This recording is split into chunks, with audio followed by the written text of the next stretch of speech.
What's going on, Jets fans? Welcome into Jets Today. It is a free agency eve. It's the free agency eve episode, and really excited to be talking NFL free agency with you. I know Eddie DeJesus. I am pretty frustrated about the fact that we have all these backup plans falling through. So anyway, also, in other news, if you hadn't heard, Tom Brady is coming back for another season. And, it's kind of crazy to think that, after retiring, he's going to unretire, just it seems like a few weeks ago. Kind of dramatic by him, but hey, whatever. He's with the Bucks. Enjoy your next season coming up here. Braden says, apparently we're going to be breaking the bank for a cornerback in free agency. LOL, I don't think so. I gotta say, I kind of agree. Although I won't rule it out completely, I would be pretty surprised if that was the move that the Jets decide to take. There are some intriguing cornerbacks, some intriguing cornerbacks out there though, for sure. Carlton Davis, he tops the list for me, but there's a bunch of other guys, and we'll get into that, during this live stream tonight. But anyway, guys, if you're just joining me and if you're watching this afterwards, really appreciate you stopping by and checking out the content. Please consider hitting that like button. And if you're new here, also consider subscribing to the channel. Lots of content, for the off season already up on the channel. So check it all out. This is a guy that I know that Matt O'Leary was talking about, and I was talking about Hayden Hurst a lot last offseason. He was the guy that I was actually interested in trading for. I was kind of hoping that the Jets would, potentially make a move where they would, trade Jamison Crowder and, get Hayden Hurst and perhaps a pick as well. I didn't love the idea of trading away Jamison Crowder, but I was willing to do it to get a tight end just because we knew how bad the tight end room was. So, yeah, there's a lot of options. There's a lot of tight ends. I have a bunch written on my list here. We've got Gerald Everett from the Seahawks available. We've got Evan Ingram. I'm not real keen on the idea of signing Evan Ingram, to be our mainstay, like tight end one in the offense. But if they want to go and sign him as basically, a tight end wide receiver kind of hybrid guy, kind of like a Gesicki, I don't really have a problem with that. It's just going to depend on the money. Mo Alley Cox is the former basketball player, humongous dude, big friggin' tight end. So if we're going to go that route as well, I'm interested. He comes from a pretty good, offensive unit there. They ran the ball a lot in Indianapolis. So I'd be intrigued by him as well. The Buffalo Jets fan. What's up, man? Good to see you in the comments. And he says, apologies to my coworkers in advance when they hear, let's effing go, screamed from the bathroom when Allen Robinson to the Jets breaks at 3 p.m. tomorrow. I did predict that we will sign him, and it's all going to depend on the money, man. What is he going to go for? The Jets were not willing to make the trade for Amari Cooper, which I'm happy to talk about. I was pretty disappointed in the lack of the move because it didn't seem like a lot of compensation to give up.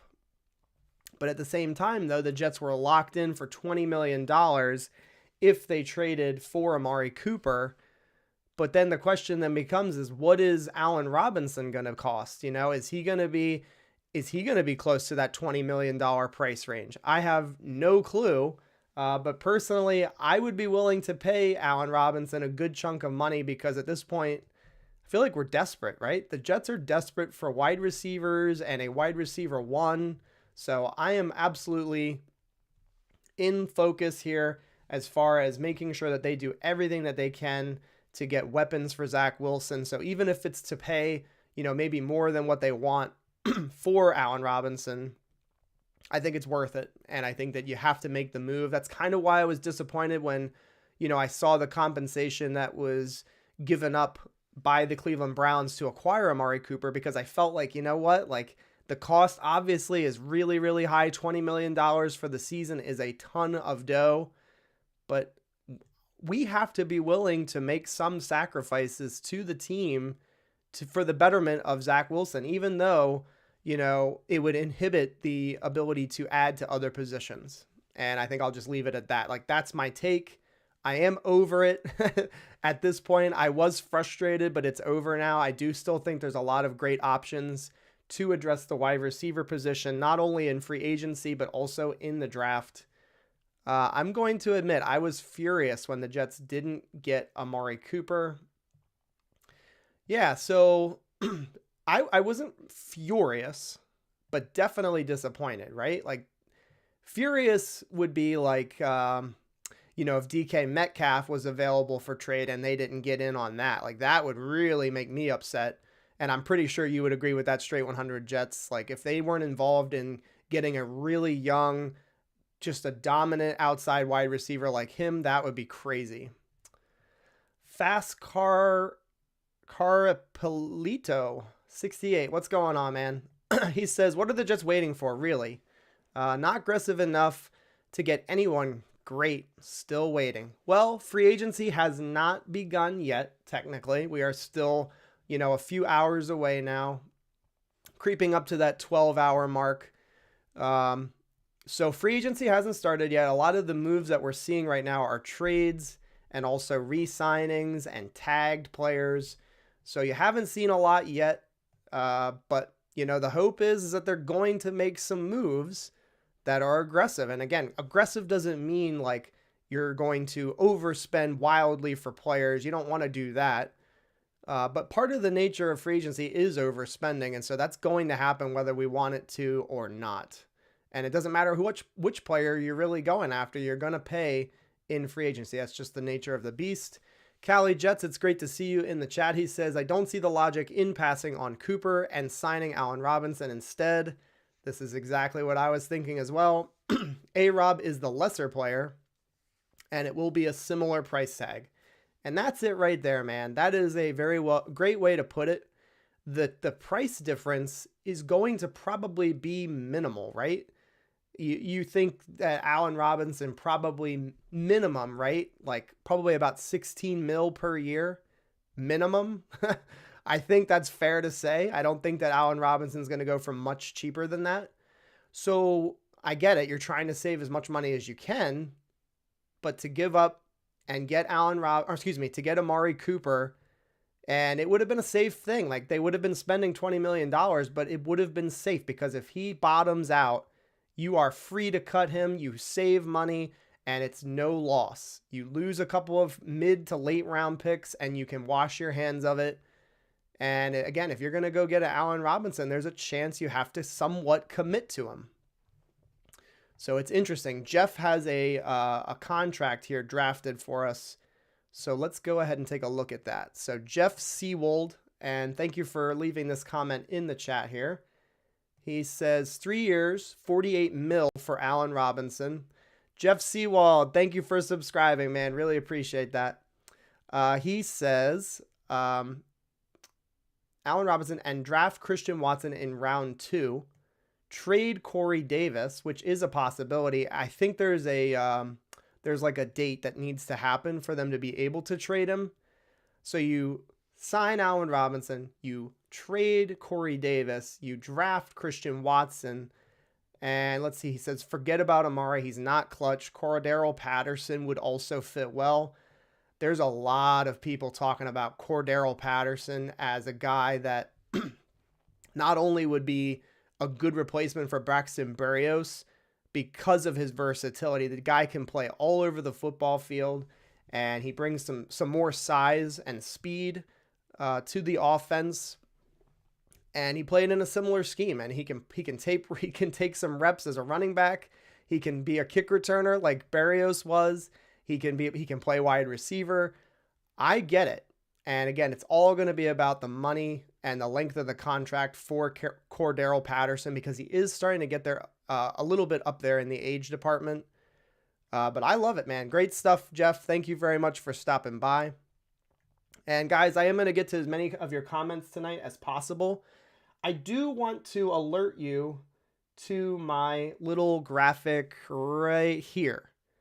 So if you would like to be on the show tonight with me and you would like to spit fire for about 2 to 3 minutes and tell me your takes on free agency, I can invite you to join me on the live stream, and we can talk for a little bit, and I'll listen to, some of your takes on free agency. So just simply DM me, follow me on Twitter at NYJetsToday_, and I will send out some invites. Hopefully tonight would be great. Like, I would love to include maybe like 5 to 7 people, depending on the interest from you guys. So if you want to be on the show, DM me on Twitter, and I will do my best to keep my eyes on that as the show is going along here. And anybody's welcome, and any takes are welcome. All right, let's go to the Buffalo Jet fan. He says, I agree 100% on Cooper. We are a few years removed from Chris Herndon being our leading receiver with 502 yards, y'all. Yeah, that's the problem, right? Like, everybody was talking on Twitter about how, don't worry, guys, like, relax. Like, we can get other players, and there are other players, and that's why I'm not losing my mind. But at the same time, who are the New York Jets to be passing on bona fide wide receivers? It just doesn't make sense to me. Jets gang, he says, reading is tough. Jets don't need to pay big money to wide receiver 5, to a wide receiver.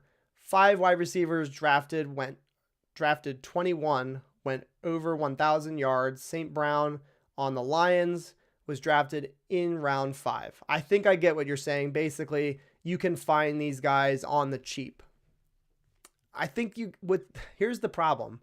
We don't have a Justin Herbert, a Patrick Mahomes. We don't have, an established quarterback, I guess is what I'm saying. We have a guy who has shown flashes in Zach Wilson, and I believe in Zach Wilson, but I think it's foolish to go into next season without really giving him that veteran, proven commodity at wide receiver. And that's kind of the risk right now that we're kind of juggling right now. Of course, can you go and get a wide receiver in the first round, in the second round? Hell yeah, you can. Absolutely. But I think that this offense is missing something. And I get it. Corey Davis was a veteran as well on this team. But are you really putting all of your marbles in that basket with Corey Davis? Are you really expecting him to take that next step this coming season? I don't know if I'm doing that. And I'm not willing to risk it. I'm not willing to gamble on it. I want the sure thing. And that's what the Jets should be doing, in my opinion. If you feel otherwise, certainly I can respect that, and it does not bother me one way or another. Looks like we got Buffalo, the Jet fan, looking like he might want to come on the show. So I'll send that invite to you shortly here. Let's get to a couple more comments. Not enough for A-Rob. So what I think you're saying, Steven, is 16 mil is not going to be enough to get the job done. And you might be right. And that's exactly the point that Cali Jets was making. And that's the same point that I'm going to reiterate that he made. What's the difference then? Like, why are we splitting hairs? And I guess that's the thing is I don't know if the Jets are going to go and get Allen Robinson. I don't know if they're going to be willing to pay him. And then I become a little bit nervous because then we're probably looking to the draft, which is great because there are really good wide receivers. But again, we still don't have that proven commodity at wide receiver, and it just makes me a little bit nervous going into next year. All right, let's see here. Jared Helmuth, thank you so much for stopping by. He says, I was perfectly fine with not getting Amari. I feel like Davis and Moore, if they're healthy, there's a lot of other ways to improve the team, including tight end, right guard, safety, etc. In my opinion, wide receiver room needs depth over wide receiver 1. And that's a fine comment to make, and you might not be wrong because this system really is, predicated on spreading the ball out and getting it into the hands of a number of receivers, not just, one dude going to get like 15 targets a game. So I get it. And I completely hear you on that one. So if they do that, if let's say they go the Christian Kirk route, which I'm a big fan of Christian Kirk. And I think that if you bring him in, He's going to be with the team for a couple of years, and I think there's some positives that come with that, especially when you're talking about Zach Wilson and having some continuity. Um, but what are you paying him? The rumor right now is he's going to get north of 15 million per season. So it's tricky. Where is this other wide receiver coming from? The draft. You're going to have a really, really inexperienced wide receiver room with a really inexperienced quarterback. I'm not saying you're wrong, and I'm not saying you're crazy. It just makes me a little bit nervous. Let's see. Anthony G in the house. He says, Zach needs stability. I agree. He says trading Corey would be selling low and would cause more issues than it solves. Bring in a second rounder, re-sign Berrios, sign a mid-tier guy like Gage. Great name drop you just gave me because that's one of the guys on my list. Russell Gage would be an excellent depth piece for this offense. He's only 26 years old and did a nice job in his role in that Atlanta offense. And I thought he stepped up, admirably in Calvin Ridley's place when he sat out the rest of the season. So, I mean, I'm down, and I love the idea of bringing Berrios back. It's going to be all about money with him as well. They're saying he's asking $9 million, and I'm starting to believe that. I'm thinking that he might get close to that number based on some of the numbers that I'm hearing. Hearing from these other players. Buffalo Jets fan, I did invite you, so if you're still here, feel free to join me. What's going on, Mitch? Thanks for stopping by. D-Man, he says, time for Joe Douglas to make a big splash in free agency. I don't know. Is he going to do it? Is he going to go spend money on a Marcus Williams? Is he going to go spend money on a James Daniels, a Laken Tomlinson? Is he going to go spend money on a veteran guard, or a cornerback? There's a lot of different things that could happen, and we're just not too sure. Let me get to a couple more comments, and then I'm going to add Mr. Buffalo Jets fan to the show here. Let's see here. T-Dog911, he says, all I know is we better re-sign Braxton Berrios. Listen, man, if we do decide to part with him, I think that's a guy that Zach showed a lot of comfortability. He trusted him, and there was a lot of comfortableness to being able to throw to him later in the season. I think he really enjoys throwing the ball to him. And, we miss out on the continuity, which again is going to be a problem if they don't keep some of these guys. We already lost Cole. We already are going to likely lose Crowder. So if you lose Berrios, it's just yet another guy going to be off the list. Let's go ahead, before we get into any more comments, let's go ahead and add Mr. Buffalo Jets fan. Let me make sure I do this correctly. Let's see here. Add you to the right. What's going on, dude? Can you hear me? Hey, can you hear me? I can, yeah. You're loud and clear. How you doing, man? All right. I would like to spitfire, as you said, if I may, Yes. for 2 to 3 minutes backing up the Amari Cooper trade, if that's cool. Absolutely, dude. Go for it. All right. And I really like metaphors, so hang with me on this one. All right. Let's say Joe Douglas is going Thanksgiving shopping, and he needs a 20-pound turkey. That's a wide receiver number one. I think we could all agree we need a wide receiver number one heading into next season. Now he's going into the store, and there's a guy outside the store who's got a nice 20-pound turkey, and he says, hey, I'll give it to you for $20 plus the change in my pocket. Call it a finder's fee because you don't have to go inside the store. But Joe Douglas now says, no, I want to go inside the store. I think I can get a 20-pound turkey for less than $20. Problem is, only one left on the shelf. That's Allen Robinson. Now, what's the price tag there? We don't know because now Joe Douglas is in a bidding war with 15 Karens over the last turkey. So now maybe he finds himself going down the 12, 15-pound turkey aisle. Christian Kirk, DJ Chark. Or he has to get back in his truck, drive down to the turkey farm. Lots of young, promising turkeys. Maybe you get a Garrett Wilson turkey. Problem there is you're 10th in line. Garrett Wilson turkey might be gone. And at the turkey farm that is the NFL draft, half the time you bring home the turkey and it's actually a goose, a bust. That is why I think we should have swung the trade for Amari Cooper. What do you think? Dude, I think that's a great analogy. And you're right. You might wind up going to the goose farm rather than the turkey farm. So I love the analogy. And I think that there's some concern there, right? Like we're going to wind up having to overpay potentially for this other wide receiver. And I think that's a concern. What are your thoughts on some of the costs or the price tags that are being thrown around right now, on Twitter, all over social media, in regards to landing some of these? Because right now it's north, 15 mil for Kirk, and he's a wide receiver too. Yeah, absolutely. All right, man. I'll let you get to somebody else though. Thank you. Appreciate me for having me on, and go Jets. Absolutely, dude. Yeah, man. Have a good one. There you go. It's that easy. So if you guys want to hop on, let me know. Jets Gang is disagreeing. He says it is a bad take.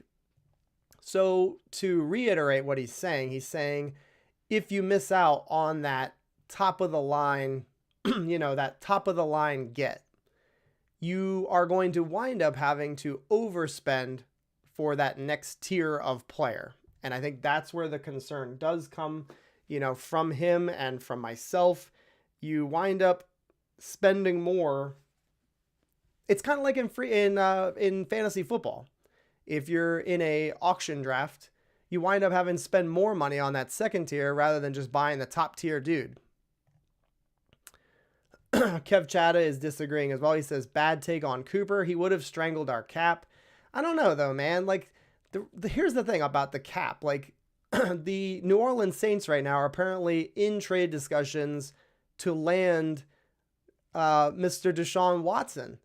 And I get it. Like there's different reasons why they're able to make these moves, but they're not in the same cap situation that the New York Jets are. So the Jets should be able to maneuver, adjust the cap to be able to make this work, to make things work with a top priced player. And it doesn't have to be Amari Cooper. We said that $20 million was too much for Amari Cooper, and that's fine. What are you willing to spend? What are you willing to spend to give Zach Wilson what he needs to be able, and again, we want to be able to evaluate him going into the offseason after the 2022 season. We don't want to know. We don't want to sit here and be wondering, what is Zach Wilson after the season's over? It's going to be a bad thing. It's going to be very much like the Darnold situation. Agreed. No question about it. The roster's not the same. But that's not really what my point was. The roster is not the same, but the cap, that's what we're talking about. We're talking about how it would cripple the Jets cap situation. I'm saying that there are ways around the cap and ways to maneuver and adjust it so that you can get great players on your team and, again, to help your quarterback.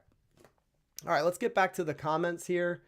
And again, if you guys are just joining us, if you want to come on here and you want to join me like Buffalo Jets fan did, and you want to talk a little bit of free agency on the show, simply DM me and follow me on Twitter at NYJetsToday_, and I'd be happy to invite you to join me on the show. I am keeping an eye on my Twitter here, so just let me know if you'd like to join me. Bino, he says, JD is trying to build this team like Baltimore was built, 90% draft, 10% free agents and trades. And I got to say, I do not mind the fact that we are building this team predominantly through the draft.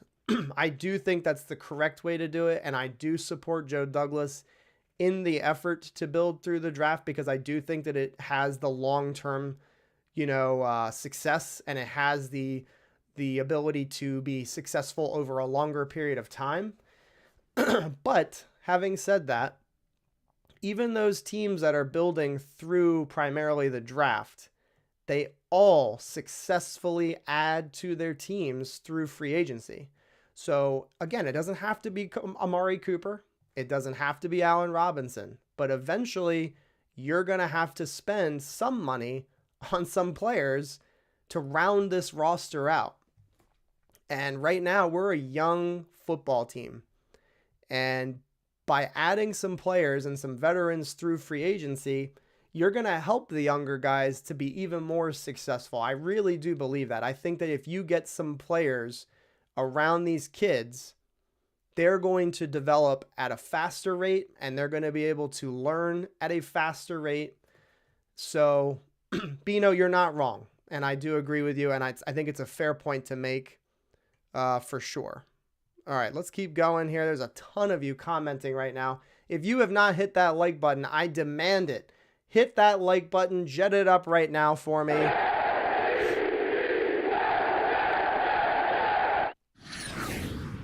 Would love to have you subscribe to the channel if you're new to it. Check out all the content. There's loads of off-season stuff here on the channel.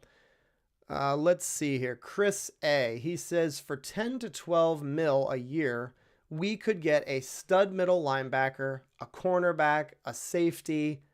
See ya, Barrios. And this is going to be the big dilemma for Joe Douglas this offseason is where is he allocating the money? And maybe that's why we saw Amari Cooper, not brought in. Maybe they would love to have an Amari Cooper on the team, but maybe they want to see if they can re-sign a Barrios, go and add that cornerback, go and add that linebacker. So that's why I'm not necessarily, still sitting here burning in my chair over the fact that they didn't bring him in. Because I know that this team has a lot of holes. All right, Duncan MacLean, he says, we are not one player away, and we are not a 2022 playoff team. I do not disagree with that at all, Duncan. We are several players away and 2 to 3 years away. Roll the cap money into 2023. That's a good point to make as well because you can carry over some of your cap space. And thank you for commenting that. I will disagree on the one thing that you said about being 2 to 3 years away. If I don't want to say if we don't make the playoffs in 2023, but if we aren't in the playoffs in 2023, I think that there is a concern moving forward that maybe something didn't go right in this rebuild. It would potentially mean that Zach Wilson didn't necessarily pan out. I'm not pinning it all on him, but what I am saying is something may have not gone right if that is ultimately what, the case. I'm not talking about 2022. I'm talking about 2023. They should be able to be in that conversation as a playoff team in 2023. But you are 100% correct in saying that we are still many, many players away, and I completely agree with you. Thanks for stopping by and leaving the comment. Let's see here. Joe Campione, he says, Gage, $8 million. Justin Reed, the safety, $8 million. Laken Tomlinson, $10 million. Draft Thibodeau. Draft Kyle Hamilton. Draft Zion Johnson. Draft Trey McBride. Is Zion Johnson going to be at that 35th overall pick? I don't think so. I do love Zion Johnson, and if he is there at 35, he is the man, and we absolutely should take him at 35, but I'm going to say he's not going to be there. I love the rest of what you put down, though. This is a great little short list of some players to add. I saw that, Adam. Thank you for throwing that in the chat, that Cousins did sign yet another extension. I think it's interesting that they keep hitching their wagon to him. But, maybe, if they make some moves this offseason, maybe they'll be back in the running in the NFC. It's hard with that division, with the Packers being as good as they are and as dominant as they are. Certainly have to imagine that's a tough one for them. Let's see here. T-Dog, he says, it's a 1-year rental for $20 million. Plus Cooper has indicated that he would work with his new team. Hey, and that's why I was disappointed. I felt like it was the right move to make. It was the compensation to trade for him was not all that high. I don't want to talk about Amari Cooper all night, though, guys. And I'm not saying that we can't talk about him more throughout the night. But ultimately, I just feel like, that was maybe a missed opportunity for the Jets to really help out their quarterback. But I get it. You guys are all saying the money and the number of positions that we have. It's a fine argument to make. Wild Wave, he says, Jets gang, Okay, he's just responding to somebody else. I apologize. Jamal Simpson, I appreciate that. 86 people in here. Hit that like button and ring that doorbell. You dig? Let's go. Thank you, sir. Appreciate that. Let's see here. Go into my texts or my messages. This free agent class isn't great, to be honest. Depending on the position, I actually like some of the players that are available, and I like some of the options that the Jets have at certain positions. Take a look at the depth at the interior offensive line in this free agent class. There are a lot of dudes that we can get on this football team to not only help the running game get going, but also to protect, to protect Zach Wilson. I would encourage you to take a look at the list, and we will tonight. I have the PFF rankings of the players, and we'll do that shortly here. There's a lot of guys available. Glad that you agree with me, Steven. Yeah, I don't know if we're 2 to 3 years away. I feel like that's a very, very conservative approach to where the Jets should be in another year. We all expect them to win more games in 2022, right? Like, I think that's fair to say. They better win more games in 2022. So we would be in that, 6 to 7 win range, at worst case scenario, I would hope. Yeah, they better be in the hunt in 2023. They need to be in the hunt. I think that's completely in bounds to say. Some of the, the best Jets content creators out there would probably agree as well. Like, we need to be a competitive football team this year and next year. We need to be in the mix. All right. That's exactly what I was saying, Bino. If we're not taking steps forward this season and going into next season, something bad happened. It could have been a really catastrophic injury, whatever. Those are hard to predict, obviously. It could have been regression from a certain player or two. It could have been that we missed on some free agents and ultimately we didn't have the players that we needed. We missed on some draft picks. I mean, if we're not improving and if we're not heading into 2023 really gassed up and fired up, I think something bad happened. All right, you guys are ripping it in the chat, and I really, really appreciate that. I do want to go ahead and remind you one more time right here. If you want to join me on the show and if you would like to spit some fire, some free agency eve fire on the show with me live, I would love to have you. Got over 105 people in the show right now. So please consider, not only hitting the like button, subscribing to the channel. Those are all cool things, but go ahead and, DM me on Twitter and I'll get you on the show and you can tell me what you think. I got some great comments in here though. Jordan Gazet, I hope I'm saying your name right. And if I'm not, I do apologize. He says, why am I not optimistic that JD will go out and nail this free agency? Well, let's go ahead and let's be a little bit half glass empty for a second. I love what Joe Douglas does. And he's made some great trades. He's made some great draft picks. But one thing that he has not struggled in, but one thing that he hasn't necessarily hit it out of the park yet in is free agency. And I'm not blaming him for the Carl Lawson injury because that's obviously not his fault. But, Corey Davis was a slight disappointment last year. He's made some moves. Greg Van Roten, that move did not pan out. He wasn't even really a good depth piece if you're being honest with yourself. Duncan McLean, thank you for hitting that subscribe button. If you have not hit subscribe yet, please consider doing so. Jared Davis, let's talk about that move. I was actually pretty optimistic that was a really solid signing for a 1-year deal. I thought that had potential to pan out for the Jets. He seemed like the guy that would fit Ulbricht's scheme.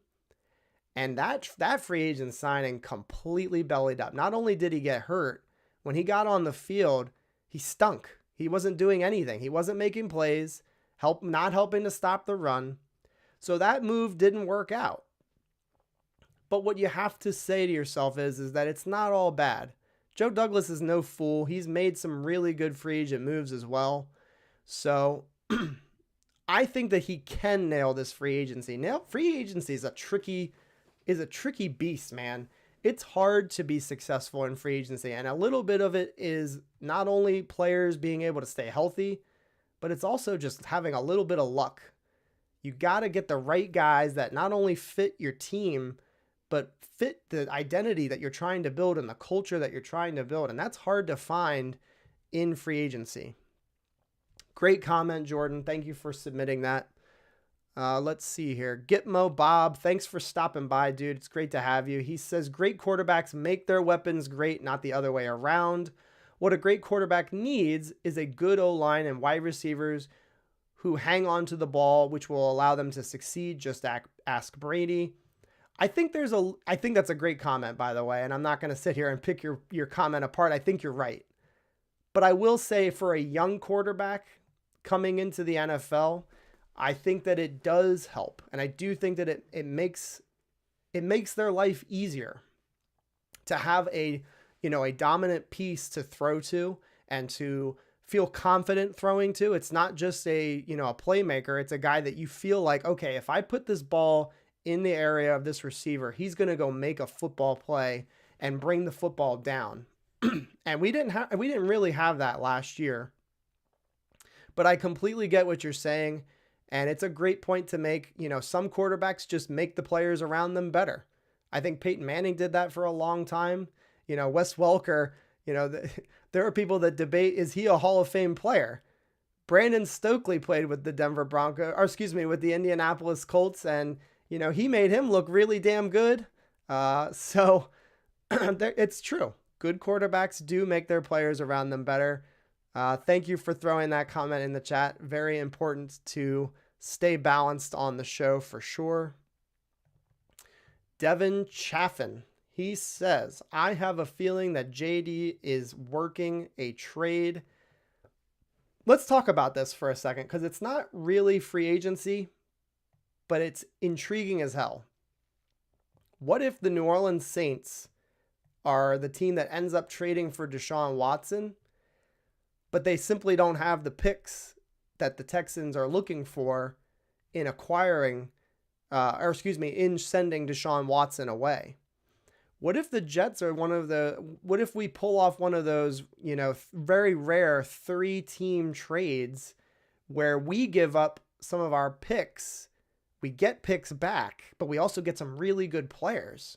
And I'm not saying that's what you're saying, but there is a lot of possibility for trade in this offseason with all of the assets that we have, with the cap flexibility that we have.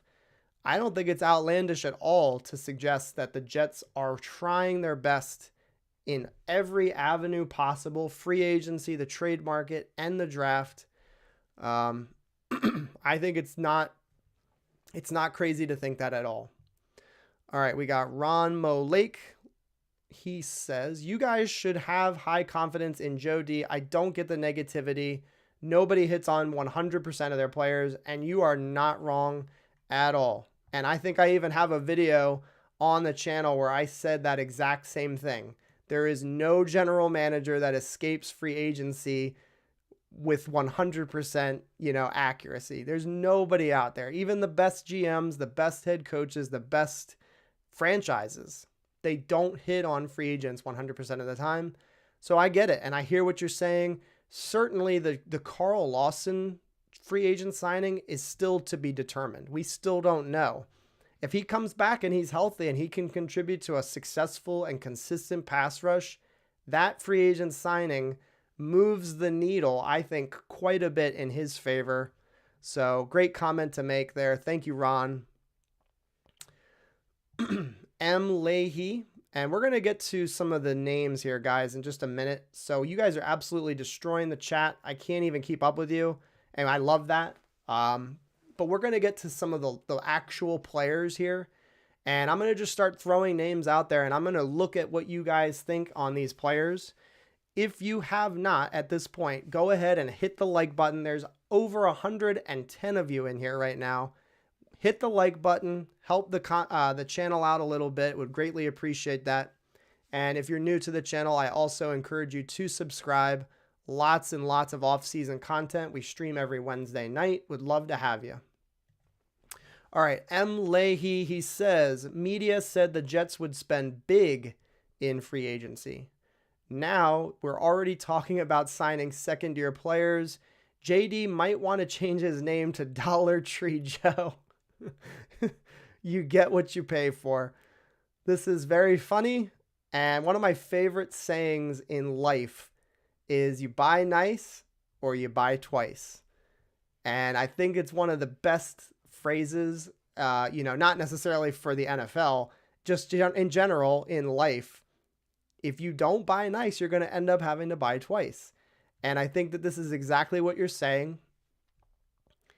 How many teams go out there and they spend humongous bucks to help their teams? And I'm not saying the Jets should do that, but look at the Kansas City Chiefs and how aggressive they've been the last couple of off seasons, adding players around Patrick Mahomes through the trade market and through free agency. I want a little slice of that pie. I want a little bit of, let's get aggressive for Zach and his sake. Great comment. JC, he says there is a reason why these guys are hitting free agency, not usually the best of reasons. This is a great point to make. There's a reason why they're not getting franchise tagged. There's a reason why these teams are saying, we liked you, but we're not going to re-sign you. And The Rock, is it The Rock himself subscribing to my channel? I bet it is. There's a reason why these teams are letting their players go, and you're 100% right about that. But you've got to find the value, and you've got to find the guys that fit your team, that are going to help to build your team into a competitive roster. The best teams in football do this every single year. And it doesn't matter if you're building through the draft.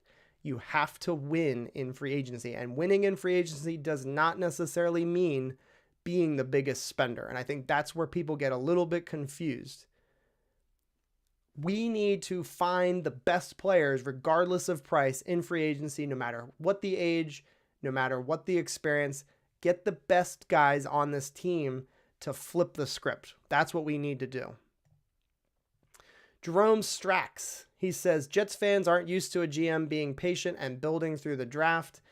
This is a 100% fair thing to say, because if you look back, through the history of the Jets, and it's not necessarily, way back, it's recent history. Even guys like Mike Tannenbaum, he was trading draft picks away, kind of like the Los Angeles Rams. We almost won, though. We almost won a Super Bowl. Or we almost got to a Super Bowl, I should say. But you're right. It's short-term success, and they are absolutely looking for long-term success. Robert Saleh has talked about it, and Joe Douglas. They are trying to build, legitimately, they're trying to build a dynasty and one of the best franchises in the National Football League. And the best way to do that is for sure through the draft and being patient. It's not going to fix in 1 year. Oh, lots and lots of comments. You guys are absolutely going berserk. Raw Power, he says, Jets are key in free agency. Agents need us to leverage more money for their clients. Oh my God. So if you're a younger fan, I do apologize. But if anybody remembers the Antoine Winfield fiasco, Antoine Winfield was a cornerback that basically agreed, but hadn't signed the dotted line yet. And he wound up spurning the Jets, and he got on a plane and signed with Minnesota. And that was all she wrote. He never played for the New York Jets, but there's a lot of truth to this statement. That the Jets have for some time have been used in this way, and it's very, very frustrating for us as fans. And son of a biscuit, if that didn't really, it pissed me off. That signing, going to the Vikings, and then also just as of a couple of years ago, the linebacker Anthony Barr from the Minnesota Vikings, which again is kind of weird that it's the same team, but he also spurned the Jets. He said he was coming, and then he didn't come. He did not come to the New York Jets after basically saying, I'll be a New York Jet, which is unbelievable. A very, very tough thing as a fan to have to go through that. Let's see. O-line should be the focus. So I'll be honest with you. All of the needs that we have, and wide receiver is among them. I actually want the Jets to bring in James Daniels. He is my number one free agent target, and I know he's not the best player in free agency, but if they can sign him to that 3 to 4 year deal, he's still so friggin' young, and he would stabilize the interior of the offensive line, and when his contract ends, Elijah Vera Tucker will be ready for his contract extension, and we can keep the ball rolling. We can keep drafting players in the NFL draft and supplementing our offensive line. I think that's the way I would go right now. If we're going to go spend money on one player, my money is let's finish the offensive line, damn it. Like how long have we been talking about the offensive line needing to be built? Finish it. Finish the job. We'll have George Fant at left tackle. We'll have Elijah Vera Tucker at left guard. We'll have Connor McGovern at center. We'll have James Daniels at right guard. We'll have Mekhi Becton at right tackle. So I am all for ending that project, that never-ending project. Do you think the Chargers go and get J.C. Jackson? Right now, that's the rumor, them or the Raiders. And we just had Will Parkinson on the channel last Wednesday. If you guys are familiar with Will Parkinson, he has a lot of connections throughout the NFL. And right now he is suggesting that he will be playing on the West Coast. So the Chargers should be in the mix for him. And I think the Raiders could also be in the mix for him. But yeah, it seems like the Chargers are going to be pretty aggressive this free agency. Bob Plain, I just told you, buddy. It needs to be James Daniels. I don't know if they'll do it, but that's the guy I want. And if it's not James Daniels, I say go and get your wide receiver, Allen Robinson. Go pay him what he needs. Bring him to New York. Give Zach Wilson what he needs. I think it's super important. Let's see. Going through the comments. We got a lot of y'all in here. Ephraim, he says, JD inherited a team that needed to be blown up, and he's not wrong. We'll get into reasons why. Not only did we not have a lot of good starters, we didn't have any depth. Previous GMs gave away our draft stock, and we are paying for it. Not only did they give away draft stock, they also missed with their draft picks, and that's the big problem. If you're missing and you're giving away draft picks, not a good combination, and certainly agree the depth was a problem. And also, we had dead money. We had cap issues. When Joe Douglas took over, Trumaine Johnson was still being paid on this football team. And going into next offseason, we're probably going to have even more cap space. They will probably move on from CJ Mosley. That's going to free up a boatload of cash. And so, yes. And we have less than $2 million dollars in dead cap money right now. So he has fixed the cap situation, and he is starting to obviously build the team and getting players in here through the draft. Great comment as always, Ephraim. Thank you very much for leaving it. Let's keep it going. You guys are absolutely insane. This is crazy. I can't keep up with you. Must be a Minnesota thing because Anthony Barr. I know, dude. Painful. Not fun. Yep, Anthony Barr. I actually like to call him Anthony Barf. Anthony Barf, because there was that rumor that he said that after he had gotten off the phone with the Jets, he went and threw up in the toilet because he was so upset that he accepted it. Mike with a little bit of a little humor here. He says players hit free agency because their contracts are up. Yeah, I think the other guy was just saying that basically, they hit free agency because their teams aren't really interested in retaining them. All right. I will one more time mention it, and I don't see anybody blowing me up on Twitter. If you would like to join me on the live stream right now, go ahead and DM me on Twitter. The handle is on the screen at @NYJetsToday_. And I will invite you to join me and you can spit some free agency fire. Let's go ahead for a moment and let's go to the free agency list. So I'm going to actually switch my screen here and I'm going to make myself a little bigger and a little prettier. You'll have to give me 1 second here. Oh yeah, nice and big. There we go. I'm going to go ahead and throw up our free agency list here.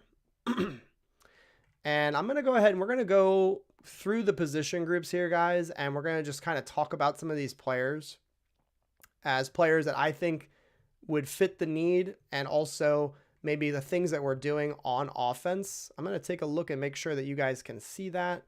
Looks pretty good to me. And so, you know, I'm going to just start throwing names out there. And if you guys want to throw in your thoughts on the players, I'm going to kind of just go through what I think and, you know, whether or not not only are they a good fit, but also do they help the New York Jets, you know, this upcoming season and in future seasons. So let me hold on a second here. I got my stuff all screwed up here. Let's go back here. And let's go ahead and add. I'm not going to be able to add this crud. All right, hold on. Let's go back. And I need to close out these because that is very confusing for you all. Perfect. And that's perfect. Okay. So on the list here, I'm going to stop at Allen Robinson. Ooh, Anthony Coleman. He says, let's start with offensive line. I like where your head is at. Let's go ahead and let's do that. Let's go to offensive line. And I'm going to say, where the heck are they? Guards. Let's go to guards first because holy cow, guys. If you haven't seen, there are a number of players that are available for the New York Jets in free agency. So right off the bat, Brandon Scherff. I'm going to pass on Brandon Scherff personally. I think that he has had way too many injuries in his career. And I think that ultimately the Jets would be smarter to simply look for a younger player and also for a guy that can be here, you know, a little bit longer. I'm not sure how long Scherff stays. And I agree. Steven Engel, Laken Tomlinson, guys, I don't know if you know this. Over the last 3 years, he has played in every single game, started every game, and hasn't missed a snap. So he is not only a really good scheme fit, he is going to be a rock. He's one of those free agents that you feel really, really good about adding because he's going to be the guy that you don't really have to worry about a bust. I feel like he's the one that's going to be one of the safest free agent ads that you could possibly hope for. That's just my own take, of course. But that's my feeling on the situation is that he's going to be an extremely safe add to this football team. Let's keep it moving here. Let's go to some more of the guards. My boy James Daniels, of course, is on the screen. And we got Connor Williams from the Dallas Cowboys as well. Steven Engel saying Tomlinson on a 3-year deal can get out of it after 2 years. I think that's safe money, and I think that's a great way to do it. And yes, there are other options, and that's what we're getting to. So James Daniels is on the list for sure, but Austin Corbett and Andrew Norwell, Alex Kappa, Trey Turner. These are all guys that are under 30 years old, by the way. Mark Glowinski, Ted Karras of the New England Patriots. So you're looking at there's a lot of options here, and this is just the guard position.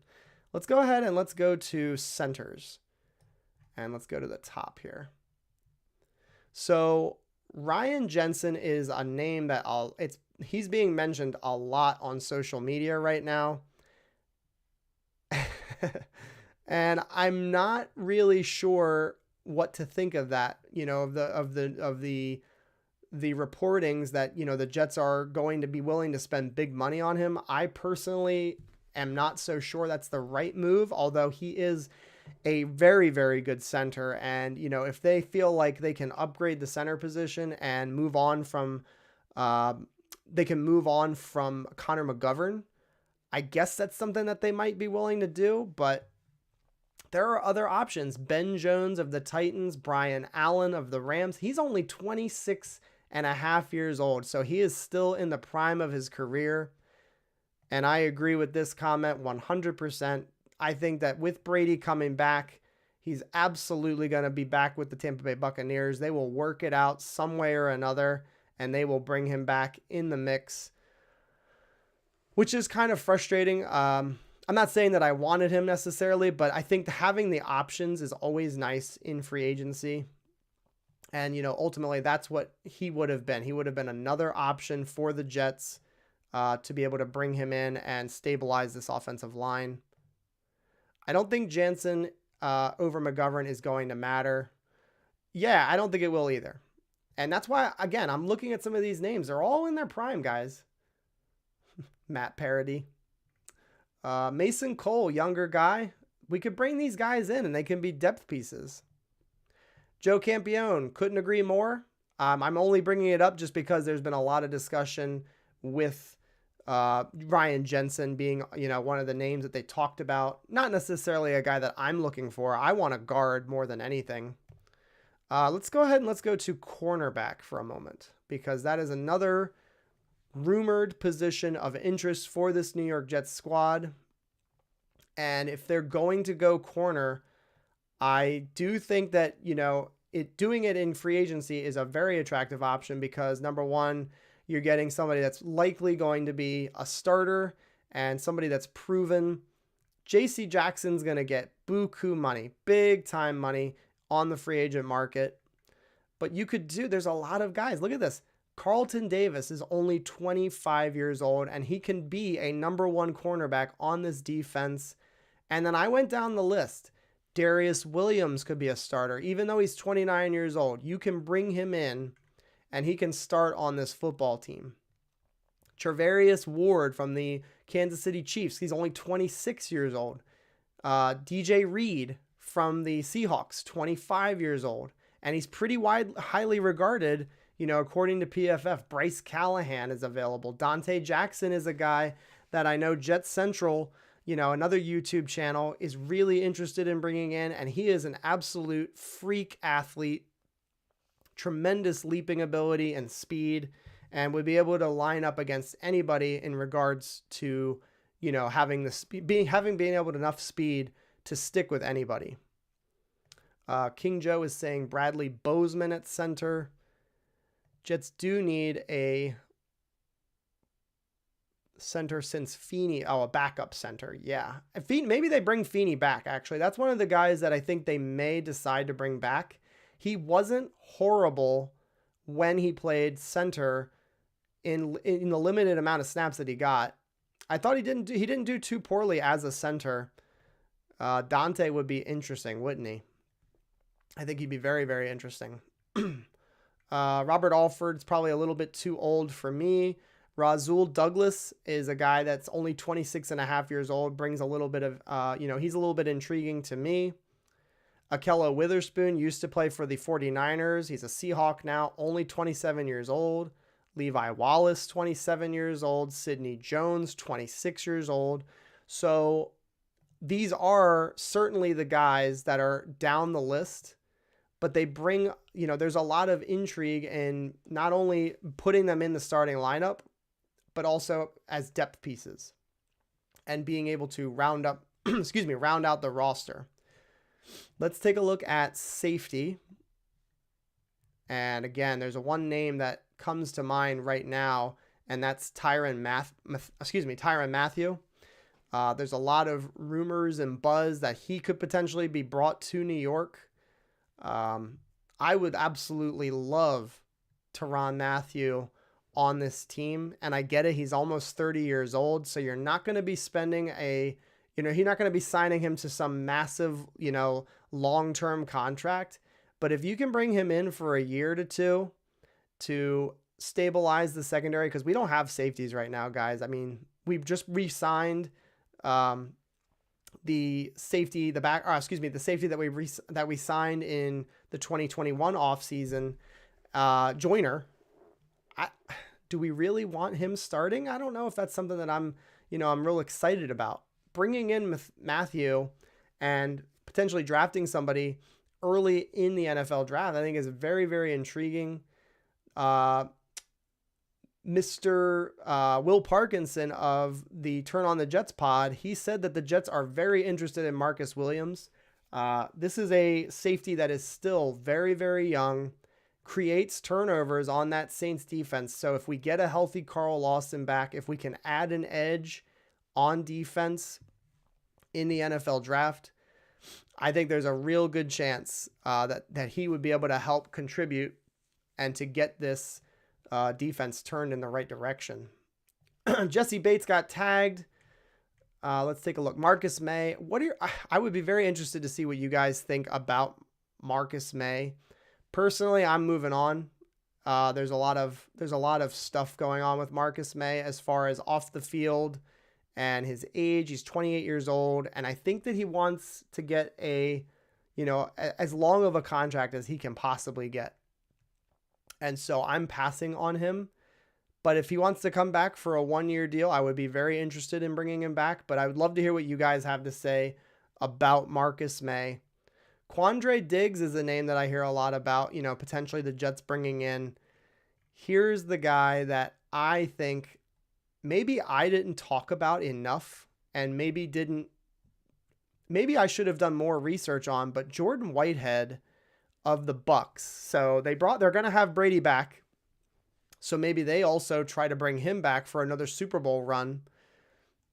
But if he's available, 25 years old, and he's a very good safety, he could play all over the field. He's got some versatility to him.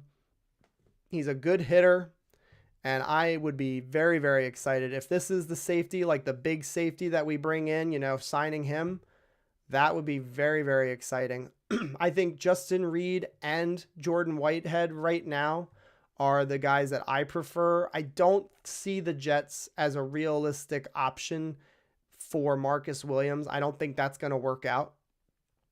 But getting a Jordan Whitehead, and I'm trying to find Justin Reed. He should be on this list. I would say a little higher than what he is ranked, unless he's not on this list. Did I pass him? I didn't see him. Justin Reed is a free agent, but he would be excellent and young as well. And he was a really, really big time safety his rookie year. He made a lot of plays for the Houston Texans. So I would be definitely interested in that as well. Let's do one more. Let's take a look at the linebackers that are available. And we'll start with Bobby Wagner. Personally, I'm not in on Bobby Wagner. He's a hell of a football player and one of the biggest pieces in that dynasty that the Seahawks, had built. But he's going to be 32 years old. Oh, okay. Apparently I did pass Justin Reed. I apologize. He certainly is on the list, right? There's no way about it. But I would rather opt for a Devondre Campbell and a Foye Oluokun as well. I think those are guys that are still, have a couple of years left in them. They have familiarity with Jeff Ulbrich. And I think that would be something that would be really, really intriguing, bringing those guys in. There's Foye Oluokun. He's my top guy right now as far as a fit, being still only 27 years old. And, there were people that talked about how his pass coverage was terrible. But personally, I like the fact that he makes a lot of plays. Tons of sacks, a load of tackles, over 300 tackles in 2 years, gets his hands on the football, forces the fumbles, gets interceptions. I love the idea of bringing him in. Another player that Will Parkinson talked about, Leighton Vander Esch, former first-round pick, only 25 years old. Vander Esch makes a lot of sense as well. What kind of contract is he going to get on the free agent market? Is he going to be somebody that, a team looks at and says, okay, you're only 25 years old. You weren't, you didn't pan out as a first round pick, but do you offer, some upside? And I think that it's very fair to bring this up. He's always injured. And that's where you get a little bit concerned bringing in some of these guys. It's a little bit risky bringing in oft injured players because the likelihood that they completely, clear themselves of injuries is pretty unlikely. Another name that I brought up on the channel as a dark horse is Kaiser White of the LA Chargers. He's going to be 26 years old, and he is a converted linebacker. He used to play safety, and the Jets clearly are willing to do that. They drafted Jamian Sherwood. They drafted Hamza Nasruddin out of college, and they converted them from safety to linebacker. Vander, ouch. So anyway, I think Kaiser White makes a lot of sense as well. Jayon Brown of the Titans. I think that this is a very solid linebacker, and they have a pretty good defense in Tennessee. I would be very much willing to bring him onto this team. Let's go ahead and let's take a look at wide receivers because apparently I forgot about them. Bino, he says New England is going to run hard at Vander Esch. They love him. The Cardinals wide receiver. We will talk about wide receiver right now. And the top guys are gone. Devontae Adams, not available. Okay, he already got the tag. Chris Godwin, same situation. He got tagged. He ain't available. Mike Williams, he re-signed, guys. He ain't available. We'll go down the list here. Allen Robinson, I'm still willing to throw money at him. He's going to be 29 years old this upcoming season. I am completely on board with spending a little bit of money for Zach Wilson. OBJ, he had another. I feel really bad for OBJ. Like, I know some people really don't like him. I feel terribly for his situation. He finally felt like he was getting his career kind of back on track and then suffered the knee injury in the Super Bowl. Super devastating. He was going to hit free agency, and I think there would have been a lot of teams interested in him. So I think there's going to be, the chance that you could get him for a little bit of a deal because of that knee injury. I don't know if the Jets are a great fit for him. I personally wouldn't sign him, but I think it's an intriguing option. Michael Gallup was just re-signed minutes before the stream went online. Antonio Brown is probably out of the NFL, and we also don't need that. We don't need that kind of stuff going on our football team. Juju Smith-Schuster is a name that I think that we need to keep our eyes on because the Jets were, I think, interested last off season, and he also was injured at the end of, last year. But I think there's some possibility there. He's a guy that can line up on the outside. He's a little bit better in the slot, but he offers some upside in regards to his age and his versatility. I don't hate it. I'll be honest with you. I don't hate the idea of bringing Juju in. It's going to be interesting though, and it's going to depend a lot on what kind of contract he gets. So let's take a look at Christian Kirk. So 25 years old. He'll be 26 at some point this season. I think Kirk is very interesting. And again, I've been saying it kind of all night, and I do apologize for repeating, but what kind of contract is he going to get? Is he going to get a contract north of 15 million? I don't know. If he goes north of 15, I'm a little bit hesitant. I guess if you're going to move on from Corey Davis, I guess I'm interested, but I don't know if I'm willing to break the bank on Christian Kirk. But there is a lot to like about Christian. He would be a part of the football team for at least a couple of seasons, and he offers the ability to play all over the formation. He can play outside, he can play in the slot, and he's actually pretty good. Like, he has a very high catch percentage. This is not a guy that struggles with drops, and so this feels like the type of guy that Joe Douglas would go after. And so I think we should be open to the idea that maybe he's the one that ends up as a New York Jet, I wouldn't hate it. And I think that makes a lot of sense. Another name that Jets fans in my live streams have been talking a lot about is the DJ Chark. DJ Chark of the Jacksonville Jaguars. He has a lot of big play potential, size, speed. He's 6'4". He's fast and makes a lot of big plays down the football field. The one question, or not the one question, I have a couple of questions with Mr. DJ Chark. The first one is he's coming off of an ankle injury. He also, has been pretty inconsistent in his career. He's had a lot of ups and downs. And then the other question I have is can he actually play all over the formation? Can he play in the slot? I personally don't like the idea of bringing in DJ Chark. I don't think he's a fit. I don't think he's a fit for what the Jets want and what they look for in a wide receiver. I'm not saying I don't think that he's a good football player, but I don't know if the Jets are really looking at him as a guy that really fits what they're trying to do. We still have over 120 people in here. If you guys wouldn't mind, go ahead and jam up that Jet button. Also subscribe to the channel if you guys are new.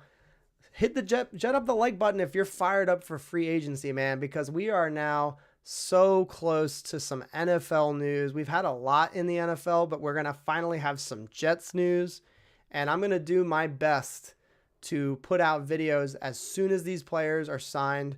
And if you can't get enough Jets content, would greatly appreciate the support. It would mean a lot. Jin Pak, he says, we need a wide receiver that is a red zone threat. And I guess what you're saying is a guy that can go up and get the football, and DJ Chark certainly could do that. I hear you, and I do agree. It would be nice to have a guy that's taller, but the Jets don't really do a lot of those types of route concepts in the red zone. And what I mean by that is like they're not really running to like the corner pylon and throwing the football up, letting these guys go and make a play on it. Having said that, maybe if they signed a guy like a DJ Chark, maybe they would start to incorporate that into the offense a little bit more. So I think that's an interesting, a name that you dropped there for sure. Brian Reagan, he says, and he's talking about Brandon Cooks, I believe, of the Houston Texans. Thanks for stopping by, Brian. He says Cooks has a huge cap hit in his contract this year, and he is a trade target. Yes, I think that the Houston Texans would be willing to move on from him, and he is he's a very consistent producer in the NFL for a long time now. Chark is not the only choice. I hear what you're saying, for sure. There's other guys that can go up and get it. And Anthony Coleman says the tight end is for the red zone. Yeah, and I think you could also say that the running game and the offensive line, that's where, if you have a strong offensive line that's opening holes, that's how you get in the end zone. Having a really strong running game will help that a lot. And Jeremy, we did not. I'm forgetful sometimes. Let's keep looking at the wide receivers though before we move on, because there's a couple of other names. What are your thoughts on bringing back Jamison Crowder? I personally would rather find somebody else, but let's just pretend that the Jets, they're only able to go and get somebody like a Russell Gage or a Juju Smith-Schuster. I don't know if I would close the book entirely on bringing Jamison Crowder back. I think he's looking for a fresh start. I think he wants to play elsewhere. But if he would have us, I would be okay with bringing back Crowder for another year. I think that makes a lot of sense. Marquez Valdez-Scantling is going to get a lot of money for his deep threat ability. That's the rumor that I'm hearing right now. But he is a very, very good size-speed combination. Grant Rude's in the house. What's going on, Grant? Hope all is well with you. Thanks for stopping by. Jim Pak, absolutely. He absolutely is a red zone threat. There's no question about it. Russell Gage is another guy I like a lot to bring him in. I don't want to bring Keelan Cole back. That's no knock on him, but I think we need to go ahead and look elsewhere. JC, he says Crowder is very reliable, but I'd rather Russell Gage because of his size and speed. 100% agree. I think we should be looking elsewhere. I guess I'm only saying I won't close the book entirely. Crowder doesn't fit a role unless you lose Braxton Berrios. He is a slot with a team with a plethora of slots. Araya, you are 100% on point with that. If we do end up bringing back Braxton Berrios, I think you're right. They will not bring him back. I don't think Crowder would make a lot of sense at all if you do re-sign Braxton Berrios, which I think most fans are still optimistic, right? We all want to see Braxton Berrios brought back. Good point. Tight ends that are going to go mid-rounds, that's a serious red zone threat. It's Cole Turner. Dude, I love Cole Turner. Cole Turner is one of my favorite, dark horses in the NFL draft for the Jets to go after. He is a beast in one-on-ones. I couldn't agree more. We do have our first super chat of the night. It's coming from Zachary. Really appreciate the support, my man. He says, do you think the Jets make some moves tomorrow? Yes, I do. And it's not, I don't really have a lot to support that other than they were active the first day last offseason. So yes, I think we will get some Jets news tomorrow, which is, very much needed at this point in the offseason. We all need a little bit of something to look towards and to talk about.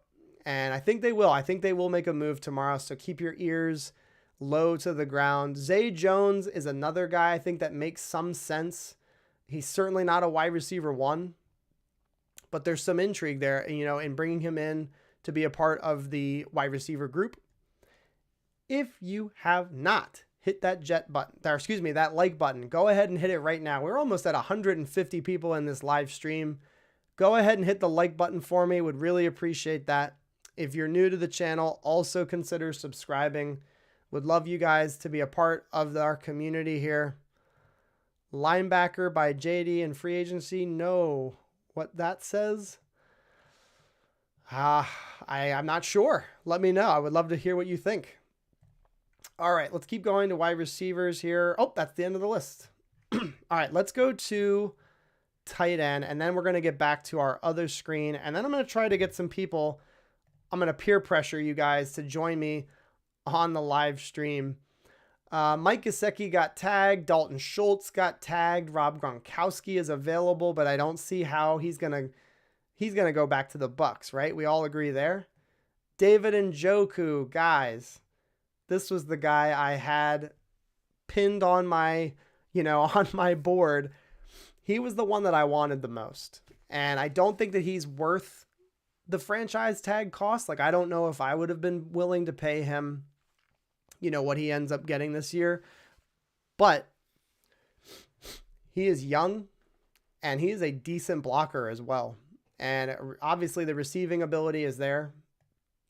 It totally sucks that they tagged him. I was not expecting that at all. Zach Ertz got re-signed. Gerald Everett, the last 3 seasons, has over 400 yards at minimum. And I think that, he would be able to do some of the things that we're looking to do from our tight ends. I think he makes a lot of sense. He's only 28 years old. Oh my God. Please don't put that in the ether. I do not want a off season where I'm sitting here wondering, when is it going to end? I want the off season to be exciting and I want it to be fun.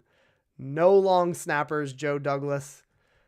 Tanyan is our best bet at tight end. I think there's some intrigue there for sure. Let's keep going through the list here though. Evan Ingram, the Giants tight end. So this is a guy that I think a lot of people are not interested in. They are not interested in bringing this guy in because it didn't work out that well for the New York Giants. But if you're bringing him in to be like a Mike Gesicki, if you're bringing him in to play wide receiver and tight end, I think that could be interesting. And again, money's going to be the big driving force here with Evan Ingram. I'm passing though. I don't think I would go after him. He doesn't really help us in the running game at all. So I'm going to say no to Evan Ingram, but yes to the next dude on that list, Max Williams.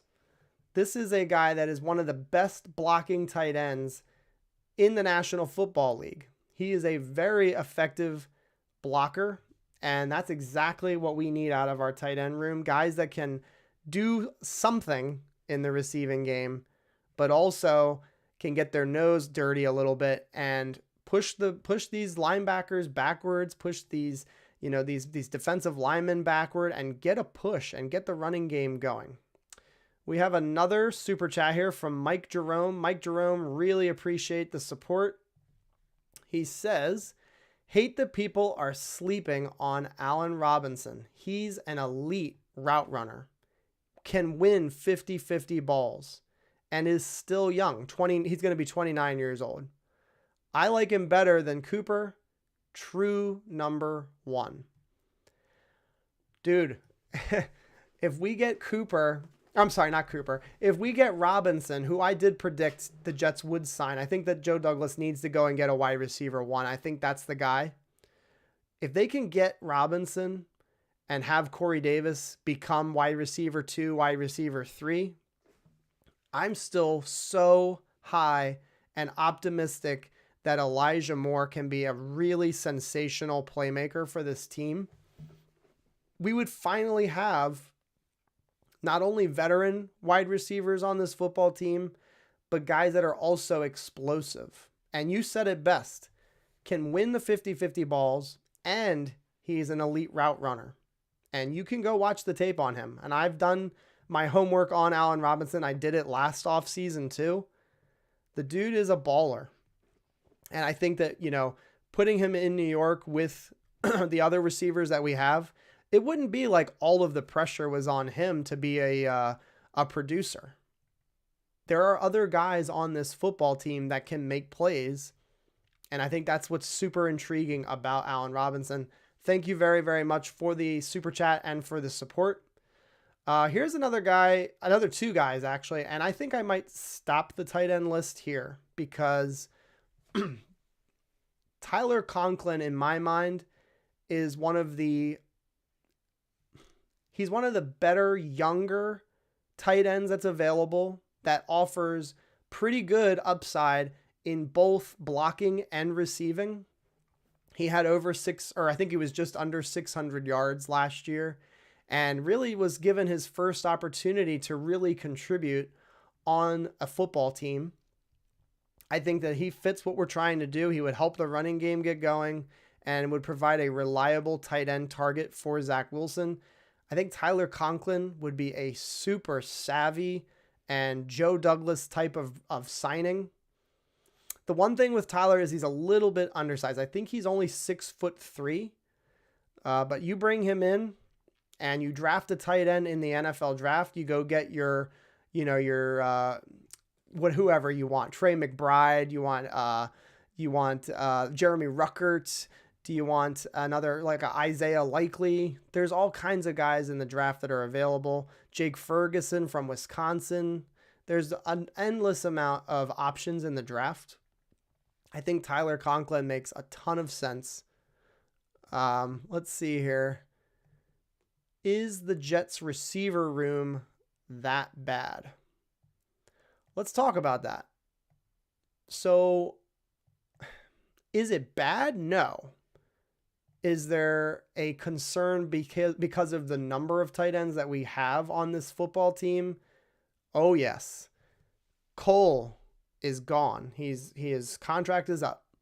Jamison Crowder is gone. His contract is up. Braxton Berrios, as of right now, he's gone. He is going to hit free agency. We might not be able to bring him back. So what are we looking at in the wide receiver room? We're looking at Denzel Mims, who as of right now, it's not looking good for him to be on the football team, let alone contribute on the offense.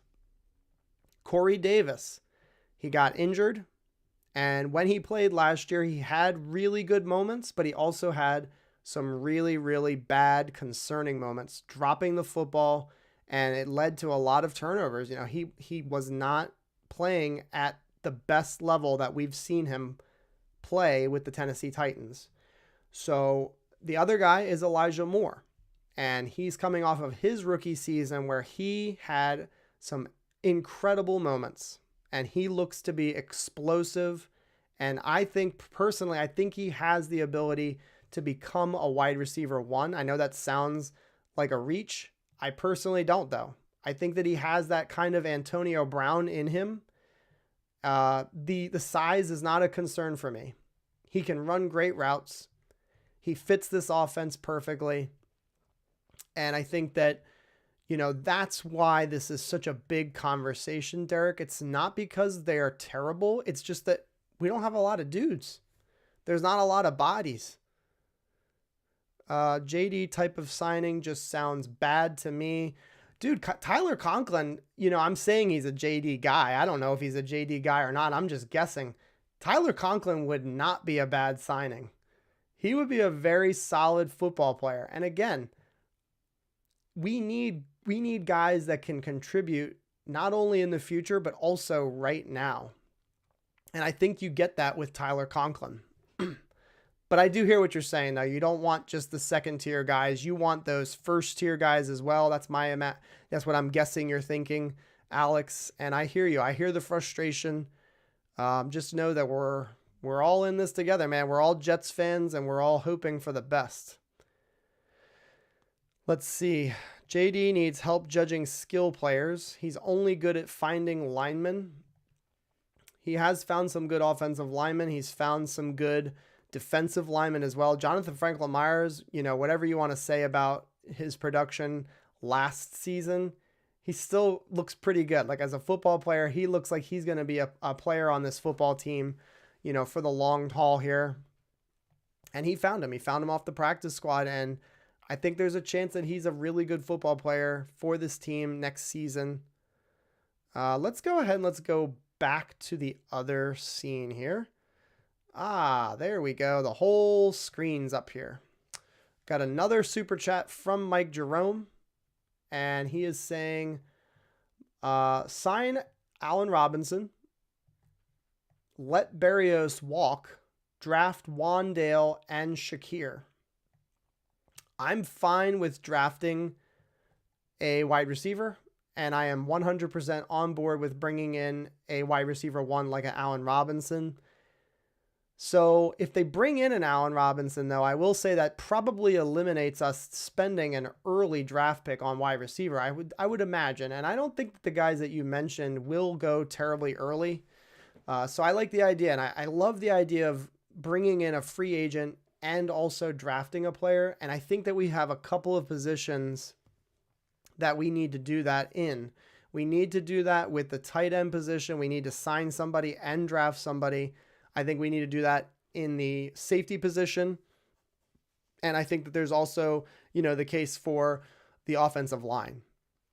You should be drafting offensive linemen every season, every offseason, I should say. Even if it's a late round pick, you should be spending a pick, bringing in developmental depth pieces and starters for the future in every stinking draft class. And my hope is that the Jets will do that. All right, let's go ahead and let's add somebody here. I think we got somebody wanting to join the show, which is great. If you guys have not heard already, DM me on Twitter. Follow me on Twitter at MYJetsToday_, and I'll invite you on and I'll let you, spit fire for a moment or two and talk what you would do for free agency. What would be your plan for the New York Jets? Let's go ahead and invite Mr. Santos. I think he wants to come on. I just sent him an invite, so we'll see if he joins. No pressure, though. Of course, you don't have to come on. If you'd love to come on and talk a little bit, though, I'm happy to have you join me. Love talking Jets with Jets fans. I'll say that.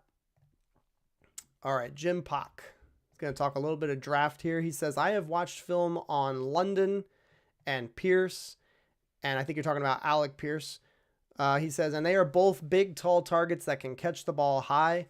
I will say Will Parkinson, and he's not the be-all, end-all, but he said that Pierce had a rough week at the Senior Bowl. And that's not the be all end all.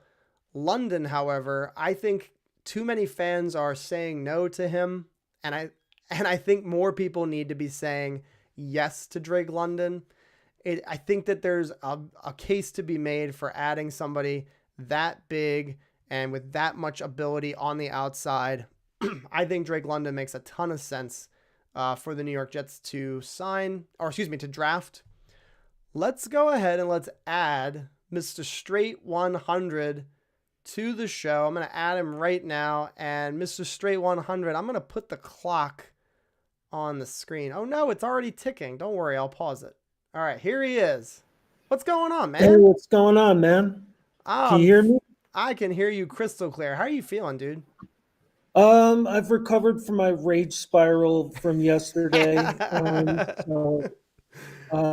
It's great to talk to you, man. And we talk all the time on Twitter. It's great to have you on the show. Absolutely. Dude, go berserk here for a moment and just go through a few things that are burning on your mind as we're about to hit free agency. Yeah, I'm done with talking about Cooper. It's all good. But seriously, the Jets need to stop settling for second, third, and fourth tier free agents. I mean, that shit has to stop if we're going to compete later on, man. I mean, I'm all for getting offensive line since there's like a bunch of free agents out there. Get the best ones. Get Tomlinson. I mean, we can't get Jensen because he's most likely going to re-sign with Tampa Bay because of Brady coming back. But stop settling for inferior talent. That's what I'm saying. And for the most part, JD has sucked at free agency. So that's what I'm really. He needs to step it up there. I mean, if he wants to draft, offensive line and not draft, but get offensive line, but then focus on skill position players in the draft, I'd be okay with that. I mean, if you want, as much as I would love to get Garrett Wilson, I'm not high on Drake London because he can't separate his routes, but and we need a separator, and that's what Wilson is. To me, he's Stephon Diggs 2.0, in my opinion. You're not the only person that's said that. Go ahead, keep going. I'm sorry. I know. I'm on the Grand Root train with Stephon Diggs, with Garrett Wilson. But just my point, the Jets need to stop with settling and start going for some real talent here and not just be cheap on there. So I'll just leave it at that. Thank you for having me on. Dude, you're the best. I'll look forward to doing this again with you, man. Have a great one, dude. You too, bro. All right, buddy. Take it easy. That's so awesome. And again, I love doing this. So this is something that I'm hoping to do more often on the channel. It's brand new. I've never had anybody, just come on for a few seconds. Actually, that's not true. I had Grant Rude come on months ago.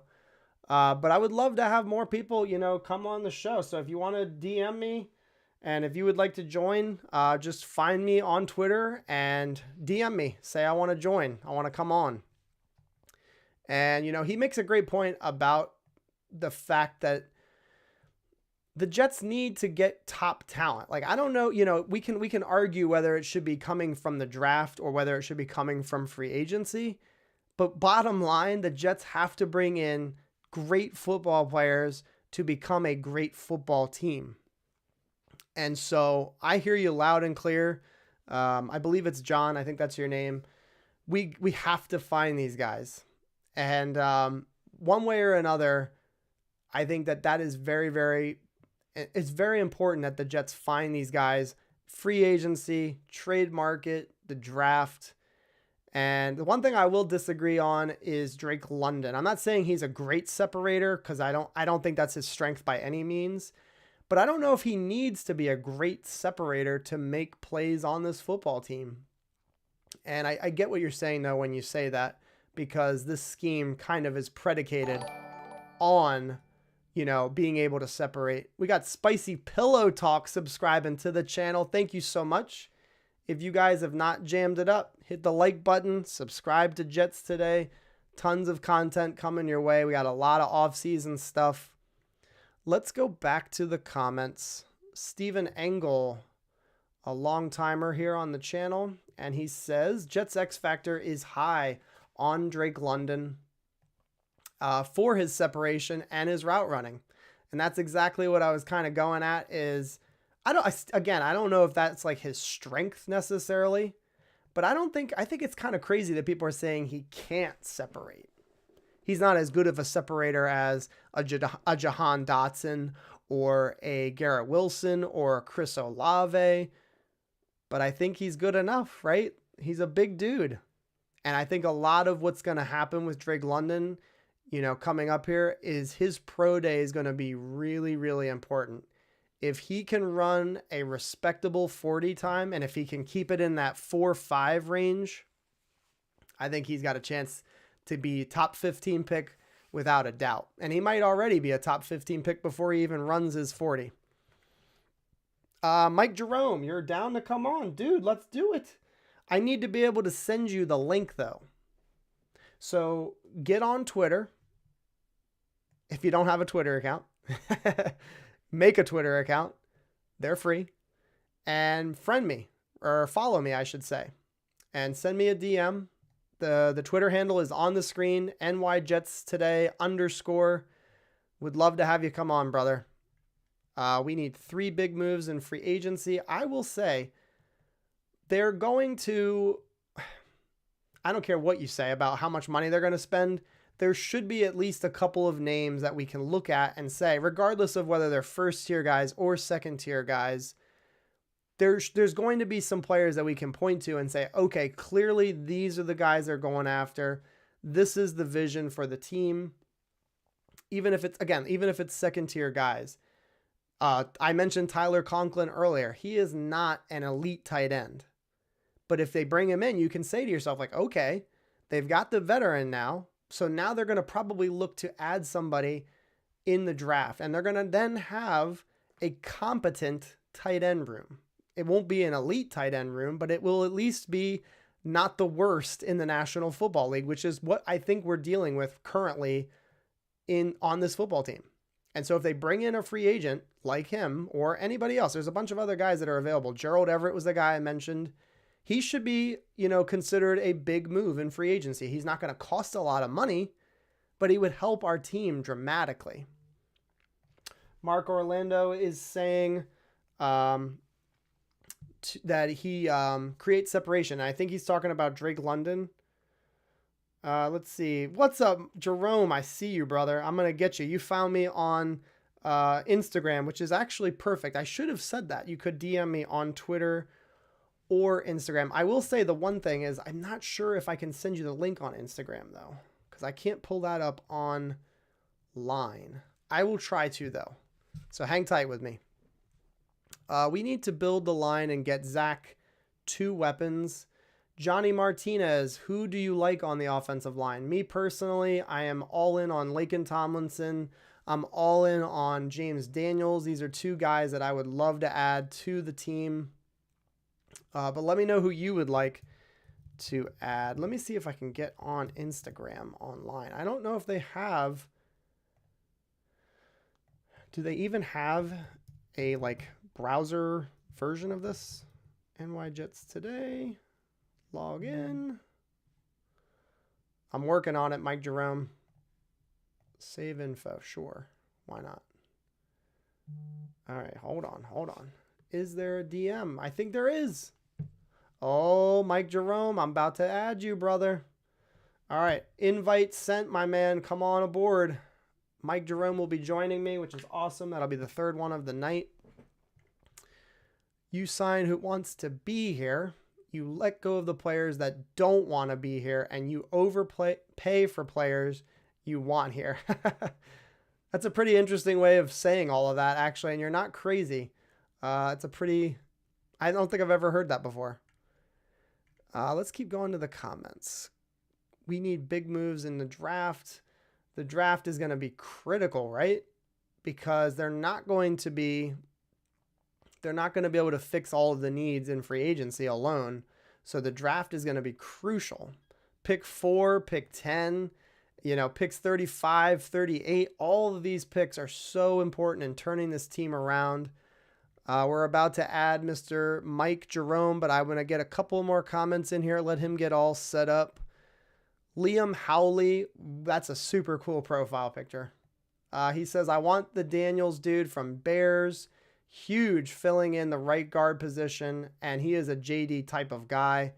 Couldn't agree more. And again, you can go ahead and check off the offensive line need. If you bring him in, it's done. You wouldn't need to spend the number 4 overall pick on offensive line. You wouldn't have to do that. You wouldn't need to spend the 10th overall pick on offensive line. I think it would be a done deal, man. Are you calling through Twitter? No, Grant Rude. I send the invite through Twitter. So you get the eCam, the service that I use. You get the invite. With that being said, we're gonna add Mr. Jerome to the show. What's going on, Mike? Yo, what's up, guys? How you doing? I'm doing great, dude. How you doing? What's on your mind? Tell me about your free agency plan here. Let's see. So we've had this conversation before, man. I'm a realist, right? So I hear people talking about Allen Robinson is not a number 1, even though last year everybody wanted Allen Robinson, right? So oh yes. I know a lot of people don't watch film, man. The man could separate. He's an elite route runner. He's a big receiver I think he's still pretty fast, but the main thing with the West Coast offense is you're supposed to be able to get open. And he does that, I want to say 95% of the time, right? But my 3 moves, right? The major moves we need to make, we need a guard, right? Because LDT made it known that, like, with a decent guard, our offense could be really, really good, right? So I say we go Tomlinson. He's a scheme fit, plug and play. He doesn't need to learn the system. We're good right there. Allen Robinson, number 1, because you think about it, if we pay Allen Robinson about, 15, 16 a year, that doesn't leave much room for Berrios. I'm not a big Berrios fan because I'm going to be honest. We were a bad team, right? Yep. And he's our number 4 receiver, and he didn't really put up these numbers till the back end of the season where everybody was hurt. We weren't playing meaningful games. When you're a number 1, number 2, and people have to scheme to stop you, that's a totally different ball game. Nobody's coming into the game like, oh my God, we have to stop Berrios. Right. So that's fair. That's a fair point. I'm not buying it. The last move, I like Marcus Williams, but if we're not going to pay May or Jamal Adams that big number, I'm not looking to give Marcus Williams, 15, 16 million a year. I'd rather go with Justin. Exactly. I'd rather go with Justin Reed and call that a day. I like Conklin as a tight end, Ali Cox, and then we could just get McBride. But as far as the draft, it should be defense heavy. I agree, dude. Go. Before I let you go, tell me some of the guys you want on defense, because there's a lot that I like, man. So I'll be honest. Number 4, obviously, if Tibb falls to 4, I'm not buying all this crap about, I don't like Tibbs, all this stuff, whatever. If Tibb falls to 4, I want him at 4. I'm not taking Sauce at 4. I'm sorry. I love Sauce, but people don't understand, like, he didn't play in a major conference. If he was doing what he did in the Big 12, Big 10, or SEC, then I'll be like, all right, he's proven that he's the number 4 pick. At 10, yes, but I'm going Tibbs at 4. At 10, then I would go Sauce. If he's not there, I trade back. I get more picks. Then I take either Elam, McDuffie. Second round, I'm going definitely McBride first, just to get that out the way. Later in the second round, we're getting our safety. We're getting a Petrie, a Brisker, or whoever's up there. And then JD could do whatever he likes. I don't care. Yep. As long as we get our edge, our corner, and our safety, that we're good. Mike, thank you so much for coming on, dude. I really appreciate it, man. Hoping to do this more often, so I hope to see you and hear from you, brother. All right, my man. Thank you for having me, man. Absolutely. You go Jets, and have a great night, man. You too, man. Later. Thank you, brother. Dude, this is fun. This is great. I love having you guys come on the show. And again, I hope you understand that's like one of the one of the big pushes for me is like having you guys and having your voices be heard. I've been saying that since the inception of this channel. Now, that is one thing I was going to say, and I'm glad you brought it up, Anthony. So if we're going to keep it, even here. I'm going to give you my opinion. I'm not going to crush him by any means, but he put the clamps on Jameson Williams in that playoff game, and Jameson Williams probably would have been wide receiver 1 in this draft. So, not saying he's crazy, because I think all he's saying is he wouldn't take him at 4. I think that I love Sauce Gardner, dude. I think he's got a big time potential to be a number 1 cornerback in the NFL for a really, really long time. Size, length, speed. I shouldn't say size. He's more of a long cornerback than he is a big cornerback. But I think he's got it all, dude. And I think he's got the coverage skills for sure as well. A name that we didn't hear in his short list for sure, Lewis Seen. I actually was like a little bit down on him when I read some things about him leading up to, when we talked about safeties on the channel. He put up a show. And again, he is a absolute enforcer on the defensive side of the football. He will hit you and he will take you out of a football game. Very, very physical. And if my memory is working correctly here, he was like a leader on that Georgia defense. They looked to him as a tone setter and the voice. So give me a safety in round 2. I think that's got to be one of the top positions, one of the top values in the second round. Jack has subscribed. Thank you so much, Jack. Really appreciate that. And let's give a little Jets chant to all the people who have come on the show. Everybody has been on point, giving great discussion topics, and just, having their voice be heard. I really do want to make sure that you guys understand that is a big point of emphasis for me moving forward. So thank you to all of you.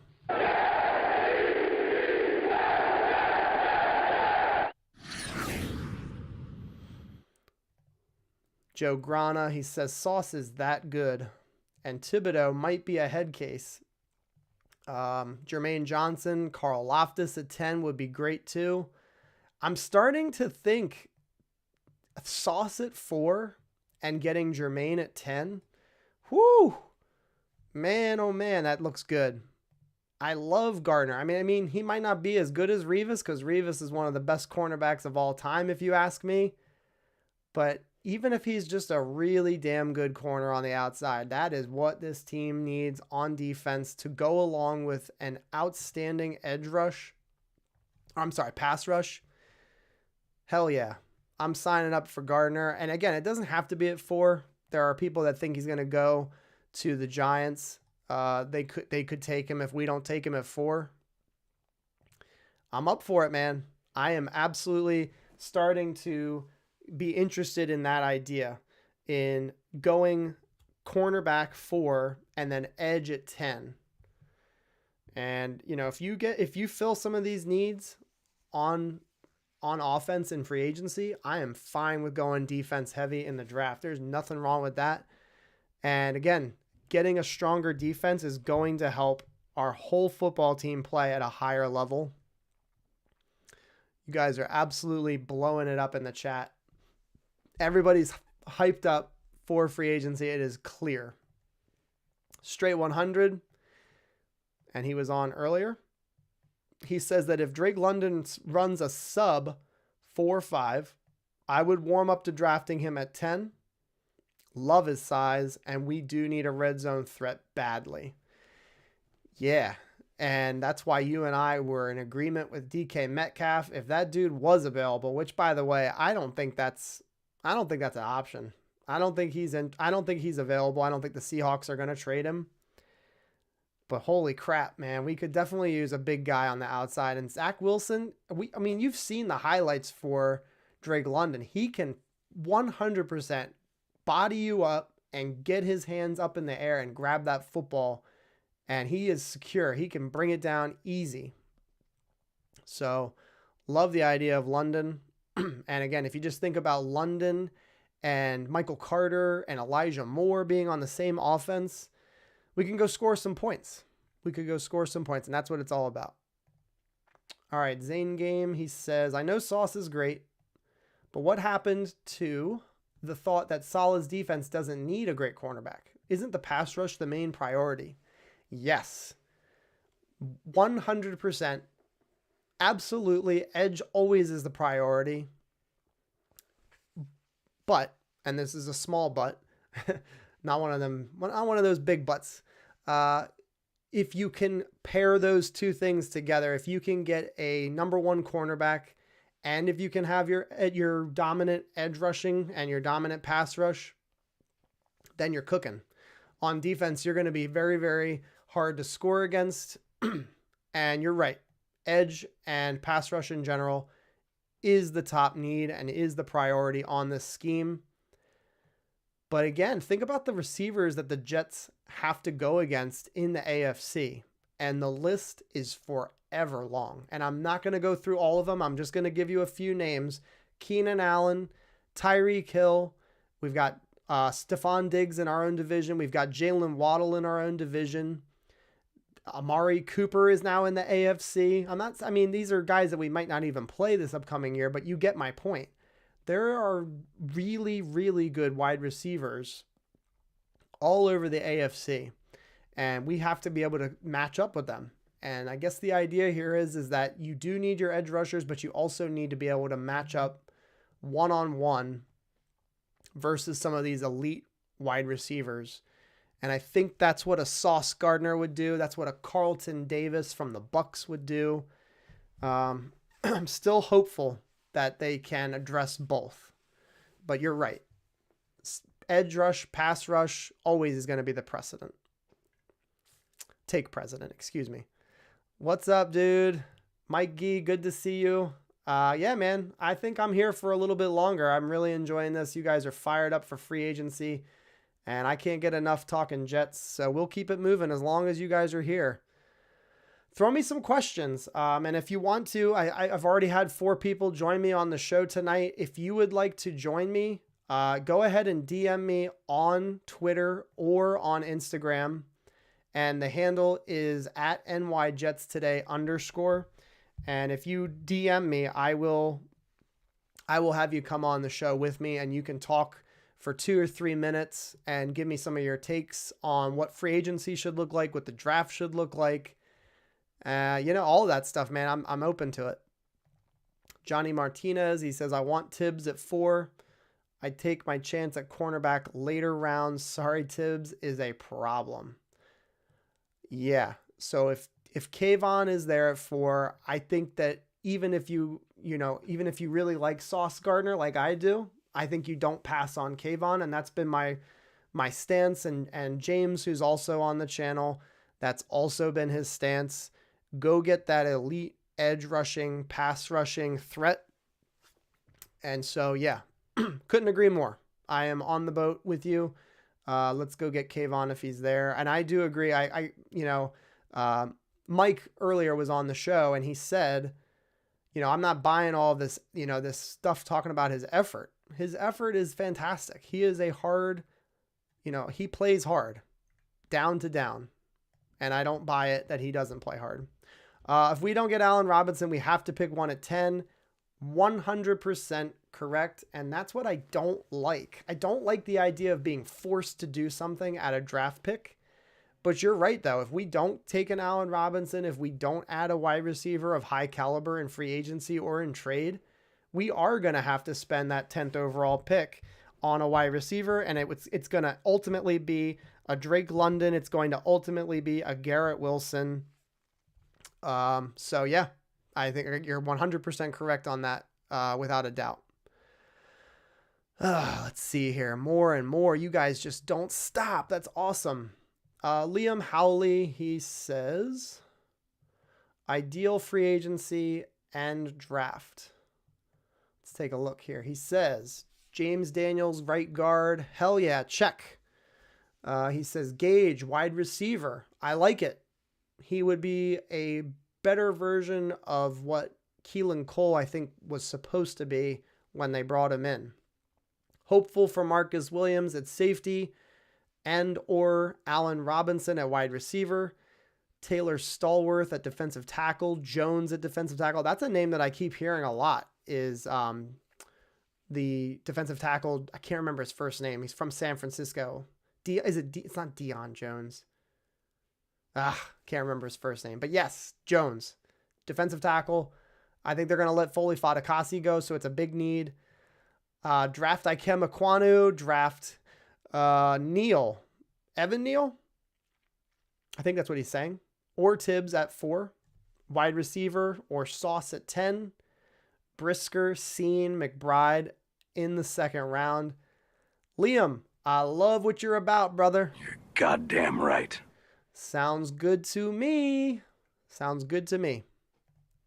Dude, Metcalf is not available. If he was, I think the Jets, I think they would be willing to make that move. Man, I would love DK Metcalf. He would be the top of the list for me. He is such a monster. All right, let's see. DK is not getting traded. I'd be stunned. That's how I see it. Even though the Seahawks clearly are trying to retool, rebuild, whatever you want to call it, I don't see why you would part ways with him. He's young. He's talented. Doesn't make sense to me. Maybe they trade Tyler Lockett. That could be an interesting move if the Jets go and make a move for Tyler Lockett.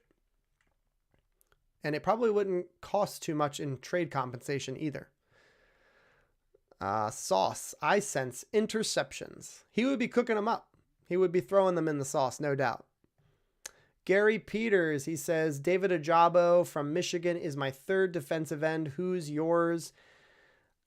Jermaine Johnson is my guy. I will continue to ride that horse all the way to draft day. I think that Jermaine Johnson, I don't think that he offers maybe as high of a ceiling as David Ajabu, but I think that his floor is very, very high. I think Jermaine Johnson's going to be a really good football player in the National Football League. And I think that he has a variety of pass rushing moves and hand counters and all the things that you need to be successful day one. I think Jermaine Johnson is my third edge that I would take. But if they decided to take Ajabo, I would be really, really fired up about that. And he was somebody that I talked about earlier in the offseason, and a lot of fans were talking about how, you know, he might not be a scheme fit. And I don't know, man. He's still so raw and still has so much untapped potential. I think he could put his hand in the dirt, and I definitely think he could play defensive end for the New York Jets. So I'm with you, brother. I think, you know, if Jermaine Johnson's not your guy, and if you make the case for David Ajabo, I could definitely get behind that. Jets NY 102, he says, offense is priority number 1. If we have long, sustained drives, the defense can be average. A lot of woes on defense last year were because they were constantly exhausted being on the field. This is a great, great comment. And I talked about it in a video where the Jets defense and the Jets offense both impacted each other. The Jets couldn't stay on the football field, like you said, and it led to the defense wearing out by the end of the game. But I think that the opposite can be said. The Jets were struggling early in games to get in a rhythm. And when they would not get a first down, or when they wouldn't be able to move the ball early in the game, the defense couldn't get off the field either. They were giving up 7, 8, 9-minute drives, and the offense would stay out of a rhythm. And there were games, and I know you remember this, where they would see the ball for like less than 2, 3, 4 minutes in the first quarter, just getting completely dominated time of possession wise in the first quarter. And so ultimately, they both impacted each other. But you're not crazy, and I think you make a great point to say offense should be a priority. We have a quarterback who is still super young and needs a lot of help, and I think that it should be a priority. And I hope you understand when I say go defensive heavy in the draft, That's only happening if they are aggressive in free agency for the offense. No freaking way am I saying go defense and do I have blinders up? If they don't make the moves that they need for the offense in free agency, they absolutely need to go and invest in the offense in the NFL draft. Great point to make, though. Thank you for throwing that comment in there. Let's see. Mike Cause, Jets all the time. He says, if McGovern is hurt early in the season and no quality backup, it won't matter what receivers we have. Wilson won't be able to throw. He'll be on his back. This is why I want James Daniels. This is why I want the guy from San Francisco. Laken Tomlinson would be a hell of an add to this offensive line. We got a great question in the comments. I'm going to get to it. If you would just do me the biggest favor right now, we got almost 150 people. Hit the like button. Subscribe. There's a button on the bottom of the screen. Hit the subscribe button and support this channel. Tons of content every single week. I'm uploading videos. There's live streams every week. Come and be a part of the community that I'm trying to build here with this channel. All right, Matt Morris, he says, why Sauce but not Hamilton? And I have been pretty open about not wanting to take Hamilton. It's a multitude of reasons. So the number one is you can get a really versatile, high-impact player at safety in round 2, in my opinion. I think Brisker's intriguing, Seen's intriguing, Dax Hill, if he's available, is intriguing. Even Jalen Pitre from Baylor. Jalen Pitre from Baylor is also another name that I think is super intriguing for the Jets to acquire. If you take Hamilton at 4, you then have to consider re-signing him. And let's say he does similarly to what Jamal Adams does, and he becomes a player that is worthy of a contract of $18 million north, plus. I'm not willing to do that at safety. I think it's too much money, and cornerback, I value more. And so to answer your question, it's simply because I value cornerback a little bit more, and I do like the value that's available in round 2 at the safety position. And I also like some of the safeties in free agency. Jordan Whitehead, we talked about. Justin Reed, we've talked about.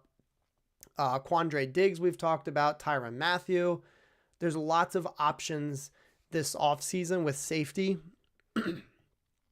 If Joe Douglas sits there and says to himself, this is a transcendent player, and they take him, I think initially I might be a little disappointed, but there's no way I'm going to be like complaining and moaning about that draft pick.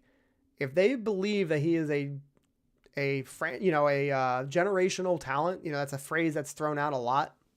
But if they truly believe that he is that, I'll support it. I just wouldn't do it personally. That's all I'll say. Let's do it. Yes, I was waiting and I was hoping and I was like, man, is he ever going to ask me out? Is he ever going to get the nerve? I was wondering. All right, I'll send you the invite. We're going to have Grant Rude join us in a moment. If you have not, follow me on Twitter, follow me on Instagram. You can send me a DM and I'll invite you to join me on the show. That's what he's talking about, and that's what I'm talking about.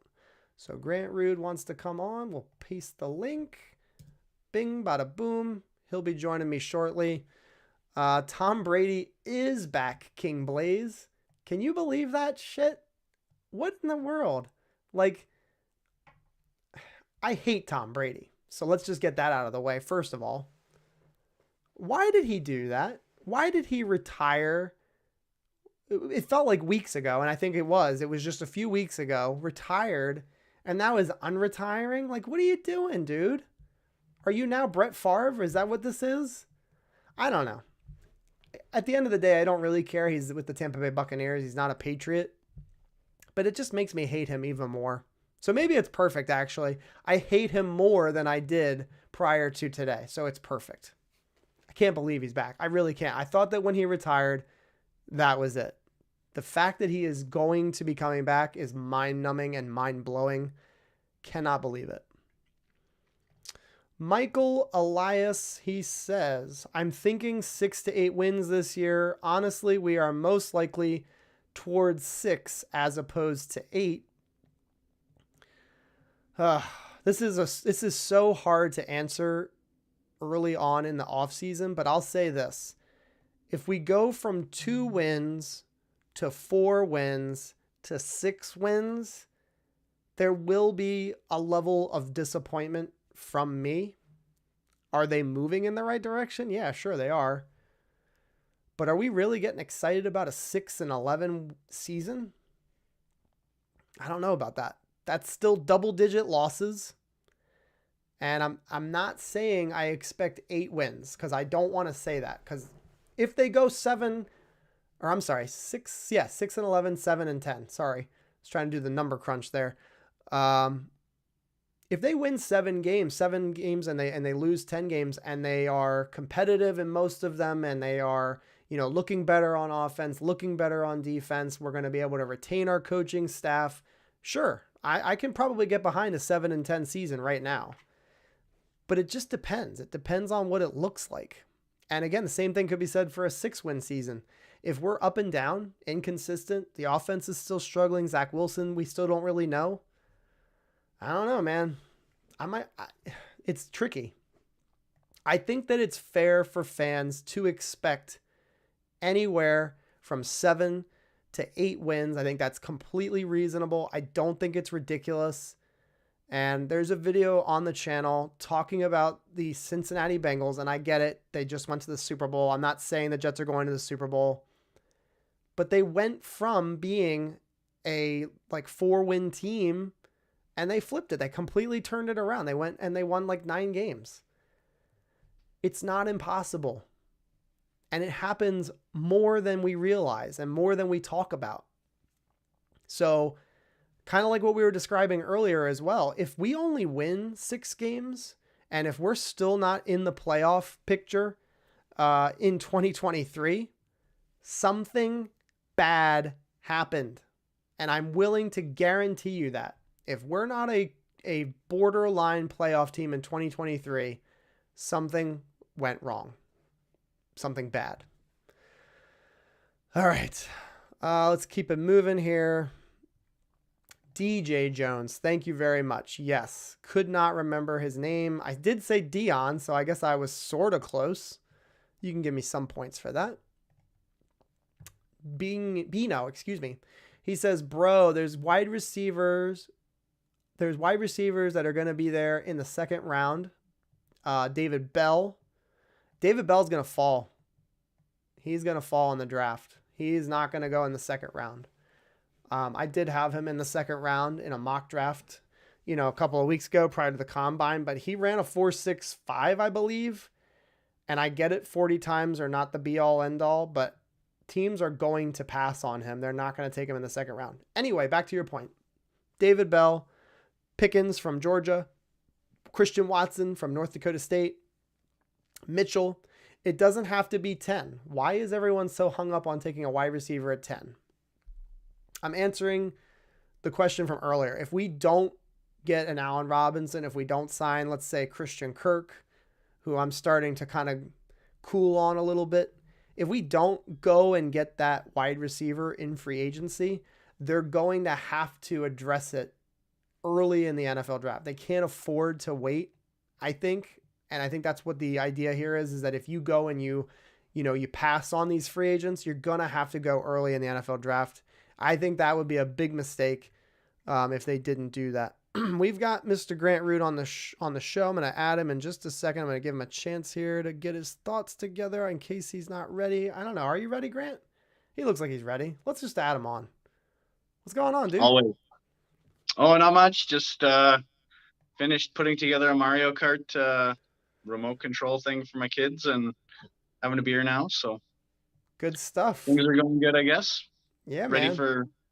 Ready for the whatever free agency frenzy, whatever you want to call it. Yeah, free agency frenzy. It might be a frenzy. Who knows? What is your What are some of your thoughts as we're creeping up here on the 12-hour away mark? What's going to happen? Yeah, I no predictions. I'm really confused as to what they may actually want to do here. If you remember at the start of the year, they were trying to run a bunch of two tight end sets, and it just didn't work. So they switched their offense. So I'm curious to know if they do go like big time receiver route, or like all the tight end. Well, not all the tight ends, but a lot of tight ends are gone now. So do they go draft heavy on tight ends, grab two, maybe even three? Be kind of crazy, but I really think what I want them to do is fix their lines, get that right guard. I would be happy with LDT if he was going to go into like a multi-year contract, which I don't think he is. I think it's 1 year, and then he's coming back up north to do his doctor thing. Yep. So yeah, I just want him to shore up the lines, and the draft, wherever it falls, whatever happens. It'd be nice to grab a corner too, but I hate paying corners. So I mean, unless you're getting Revis, yes, pay him. But I was gonna say that there aren't any really good corners worth paying, but there are a few. There's a couple. I don't know, and then I'm really curious also to see how they like what they think about their current corners, their linebackers. Like we didn't get to see Sherwood, Hamza Nasruddin. What do they think Eccles is going to turn into? So if they've got those guys and they want to be, those number one guys, where else do we look? So if Eccles is a solid number two in their mind, Hall can man the fort at number one. Do we want to waste a pick? Not waste, obviously. I hear if what he you're gets saying. off at 4 or 10 or whatever, great. He's likely an upgrade. We don't know that for sure. Or if you whatever, sign guy out of Tampa or Carlton. Yeah. There's a few, Stephon Gilmore and JC Jackson. So I just want them to shore up the lines, and I like young weapons, so I really want to see the weapons come from the draft, the tight ends, the wide receivers. And I really don't like Ikem Ekwonu or Evan Neal at 4. It takes linemen so long to get up to par in the NFL. They need to gain weight. They need to learn the techniques. They need so much. I remember you sent me that. You sent me that article. Remember that article you sent me? Yeah, and like that's directly from the think tank that our OC is involved in. So, I mean, if they think that, I'm gonna think that. So, I don't know. I want to see. Yeah, I'm gonna keep repeating what JD actually keeps repeating. Yep. I need to build the trenches first, then we can move on, kind of thing. So, before you go, you mentioned 2, potentially 3 tight ends. You don't like the idea of potentially taking McBride. I think you said it in the second round, and I agree. There's definitely the value is to be had. I think after that second round, who would be your guys, and then I'll kick you off. So it comes down to the OC and what he wants to do again. So if presumably if they go to another tight end, 2 tight end set, you're looking for blockers to complement the run first.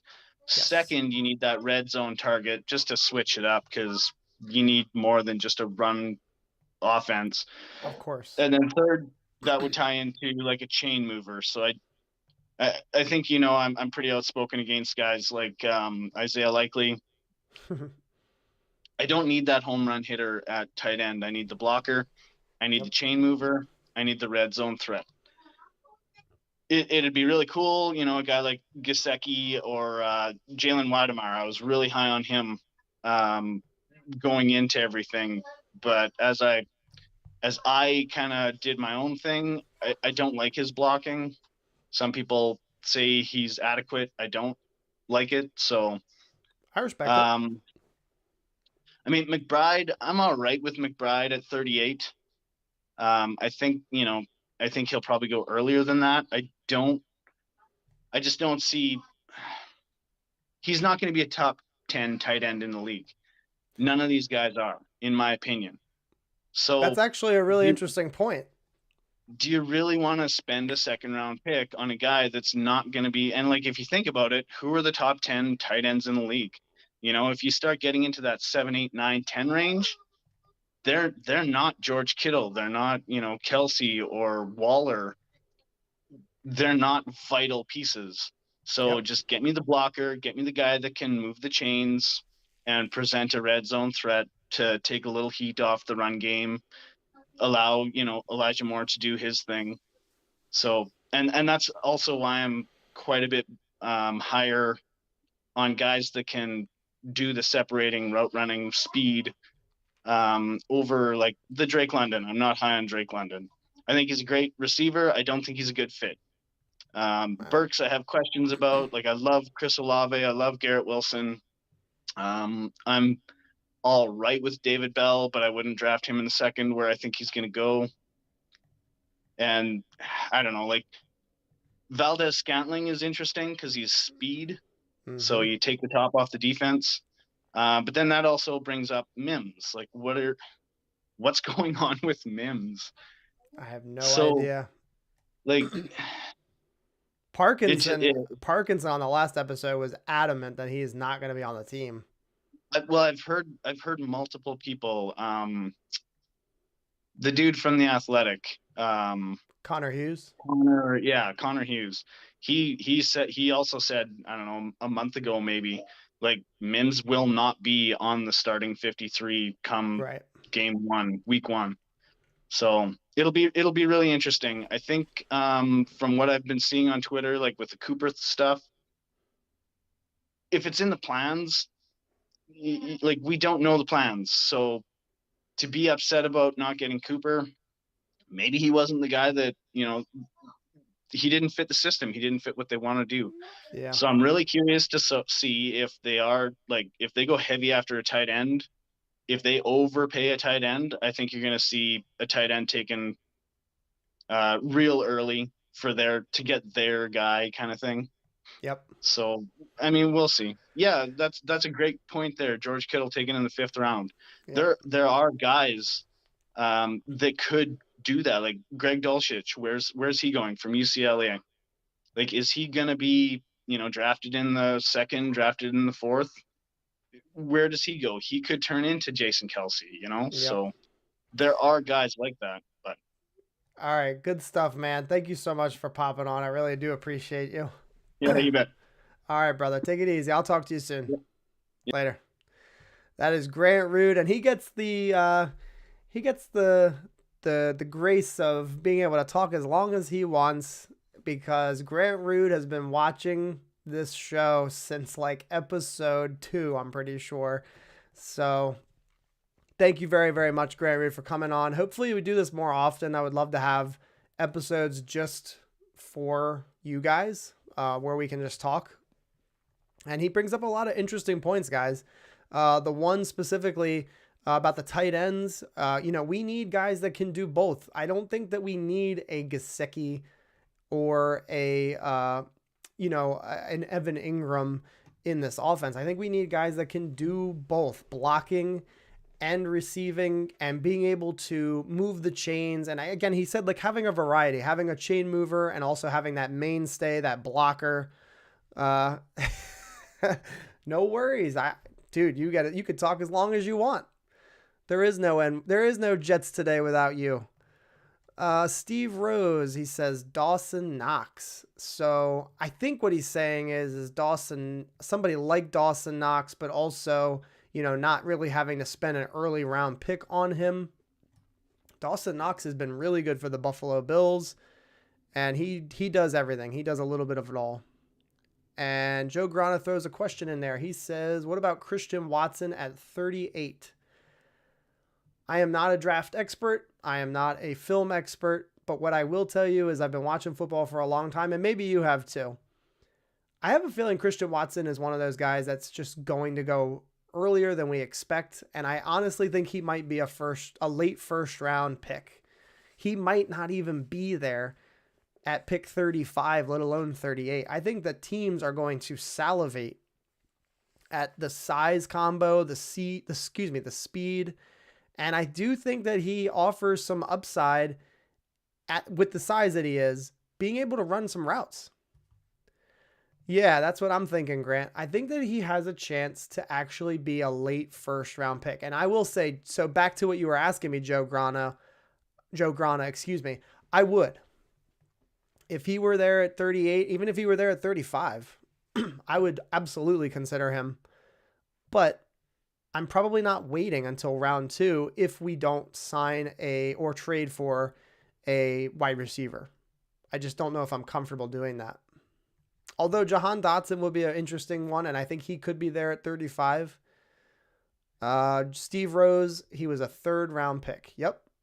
I'm happy to take a tight end in round 3, 4, 5. I'm okay with taking one in round 2. I think that's the popular opinion right now from a lot of Jets fans is let's go get our tight end in round 2.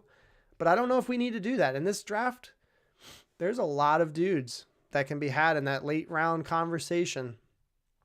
Alex Barisha, he says tight end there is McBride, and then there is everybody else.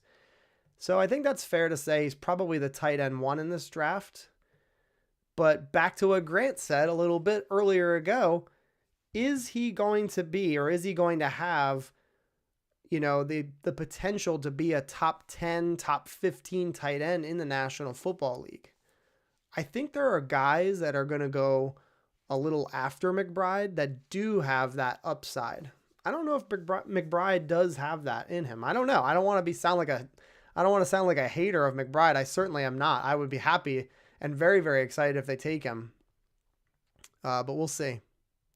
It's a lot. There's so many topics, so many conversation pieces. Lee Hunter, he says, JJ, in my opinion, is the best pass rusher in this draft. I love Jermaine Johnson.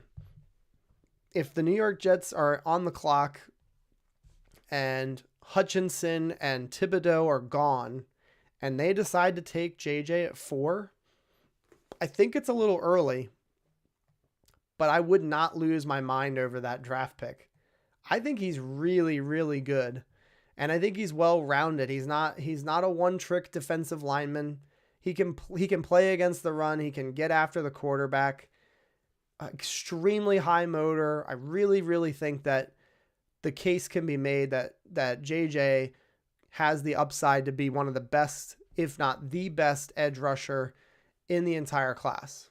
Doesn't mean that he will be, but I think he has that possibility.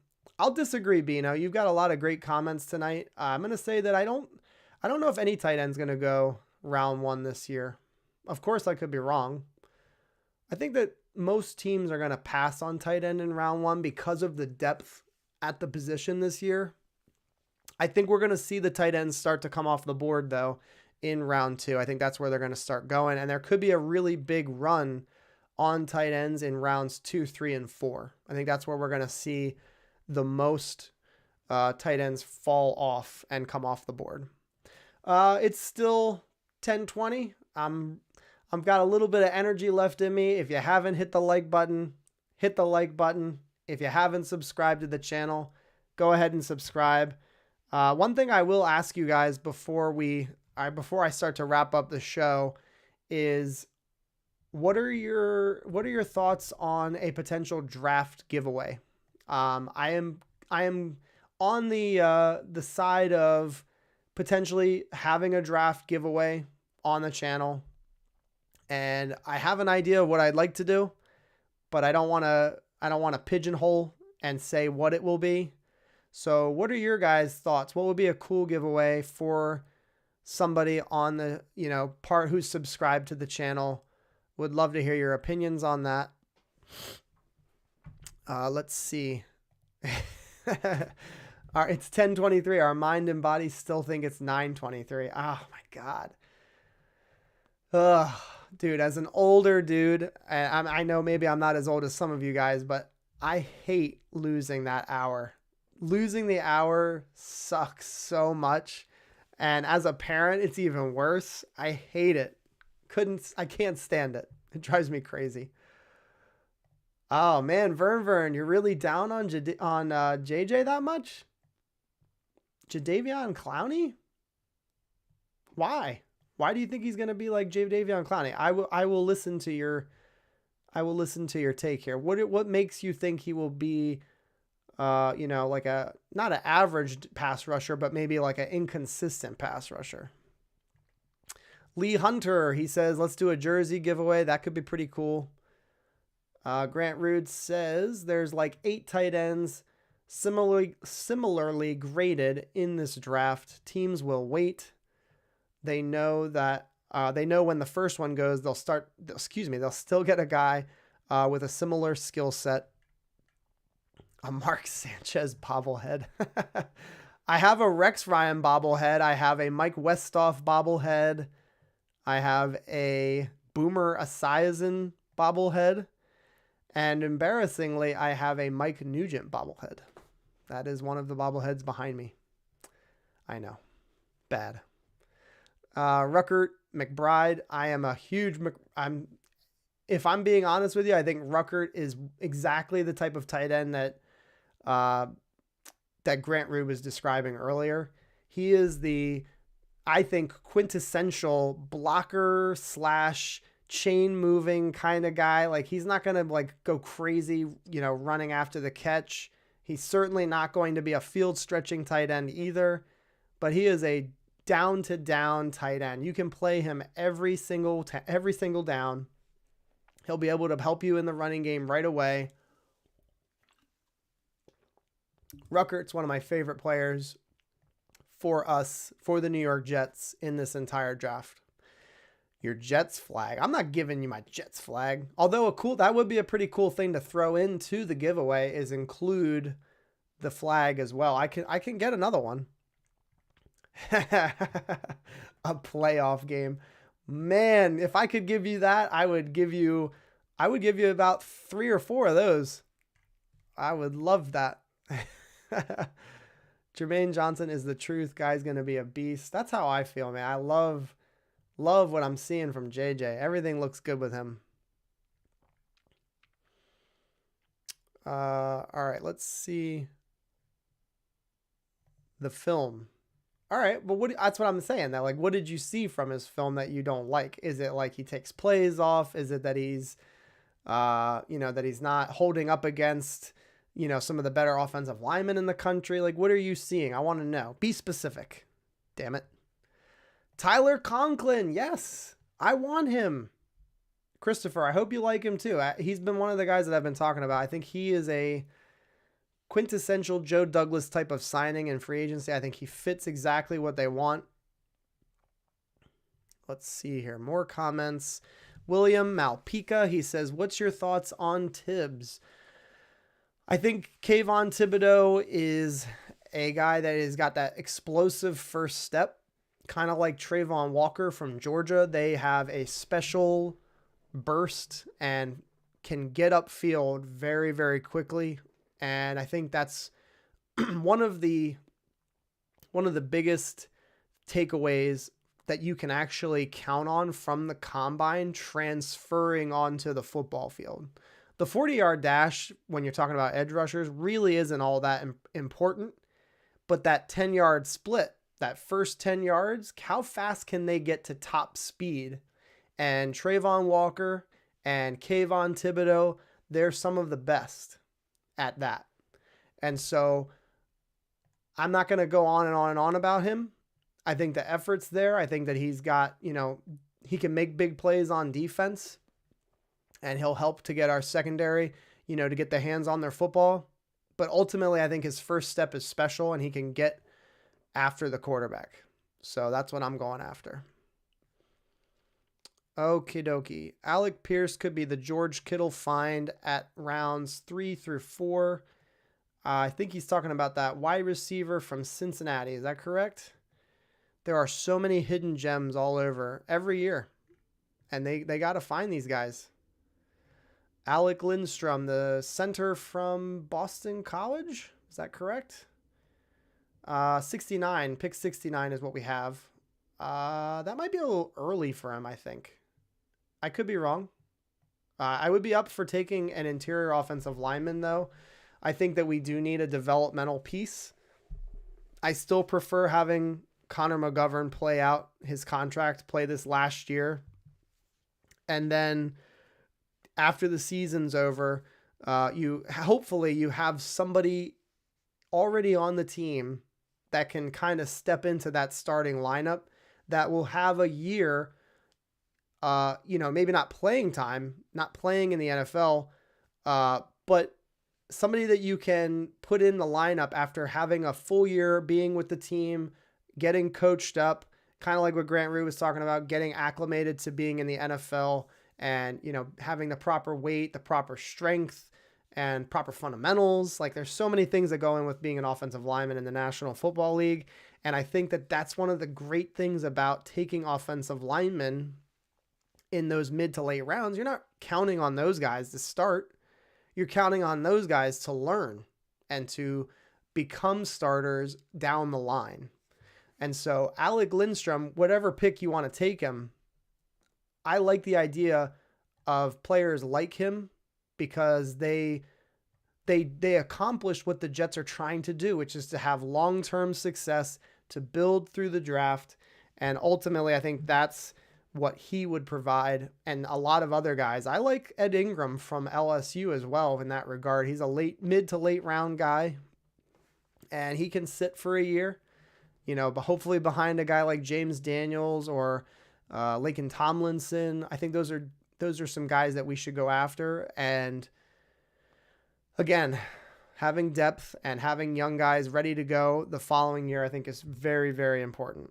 All right, so we're sitting here at 10:30, and I will take another person. If you'd like to join me on the show live right now, you can DM me on Twitter or on Instagram, and I need to change that message. So it says in Twitter/IG. There we go. Perfect. So if you want to come on the show, I'll take one more call in. And ultimately down the road, I would like to do this more often with you guys, having you guys come on the show and give me your takes. Christy Marie, is Brady ever going to retire? No, he's not. We're going to be in rocking chairs, and he's still going to be playing football in the NFL. That's how it feels. And I don't know how you feel about it, Christy, but I just cannot believe that he did that. I cannot believe that he retired for like a couple of weeks and then came back. It just feels like his legacy speaks for itself. He is the greatest quarterback of all time. I don't know why he would want to end his career in that way, though. Maybe he doesn't care, and maybe I'm overanalyzing it, but to me it just seems kind of stupid to retire and then unretire just a couple weeks later. Seems weird. James has been a Jets fan for almost 50 years. Dude, if I had some sort of award, I would give them out to all of the fans like you. You have seen so much. You have been through so much trauma. I've been a fan for over 25 years, and it feels like I've incurred enough trauma to last me a lifetime. I can only imagine you. But I'm glad you're a damn good fan. That's what we need. We have so many great fans. We have so many great fans on in this fan base. The Jets we have one of the strongest fan bases in the National Football League. I believe that. And you go on YouTube and you go on social media and it just shows.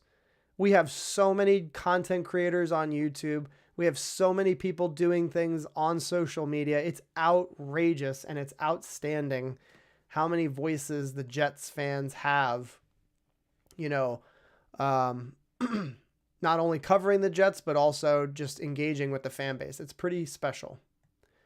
I would love to hear another convo between John and Ephraim. Hey, if he's here, let's do it. I would love to. I would love to talk to anybody. Let's see. Brady will retire when he looks like the Crypt Keeper. That is that is a great statement to make. He will. He already is starting to kind of look a little bit weathered, isn't he? That Tommy. Even with all that, all that money he has, he's starting to look a little older now. After never looking like he aged. Let's see. Best fan base in the world, dude. Absolutely. We have the strongest fan base, and it stretches across the entire world. We have so many fans in the UK, again, all over the world. We really do. It's really, really special. And I love the fact that I get to have just a small part in it. It's really cool. All right. Not getting any DMs from any of you. So, oh, wait a minute. Hold on. We got Jorge Gonzalez. He just messaged me. Jorge, if you're still there, dude, I'm going to get you on here. Give me a second and I will invite you, brother. He says, send me that message. All right. Jorge, hopefully you're there. I just sent you the link. Come and talk some football with me. Oh, James is going to go the dark route. He's going to the dark side. He says, we can flip this whole thing overnight. If we could just get Deshaun Watson. I think that the Jets will not do that, but I do hear what you're saying. Having a proven franchise quarterback would certainly fix and it would check that box off, wouldn't it? We're still trying to figure that out with Zach Wilson. But we'll see. I don't think that's going to happen. Although I will say, I think I mentioned it earlier in the show, the Jets could be a part of a 3-team trade if the Saints don't have the picks to make that trade happen, because they're rumored right now to be in the running for Deshaun Watson. Maybe they want to partner up with the Jets. The Jets do have the picks. They could send some picks to the Houston Texans, and the Jets could get picks back. They could get players back. I think that is a very intriguing option. Jorge, if you're there, I see you messaging me on Ecamm. On Instagram. All you have to do is click that link, and then you will be invited to join me on the show. Oh, baby, here he is. All right, Jorge, I'm going to get you in here in just a second.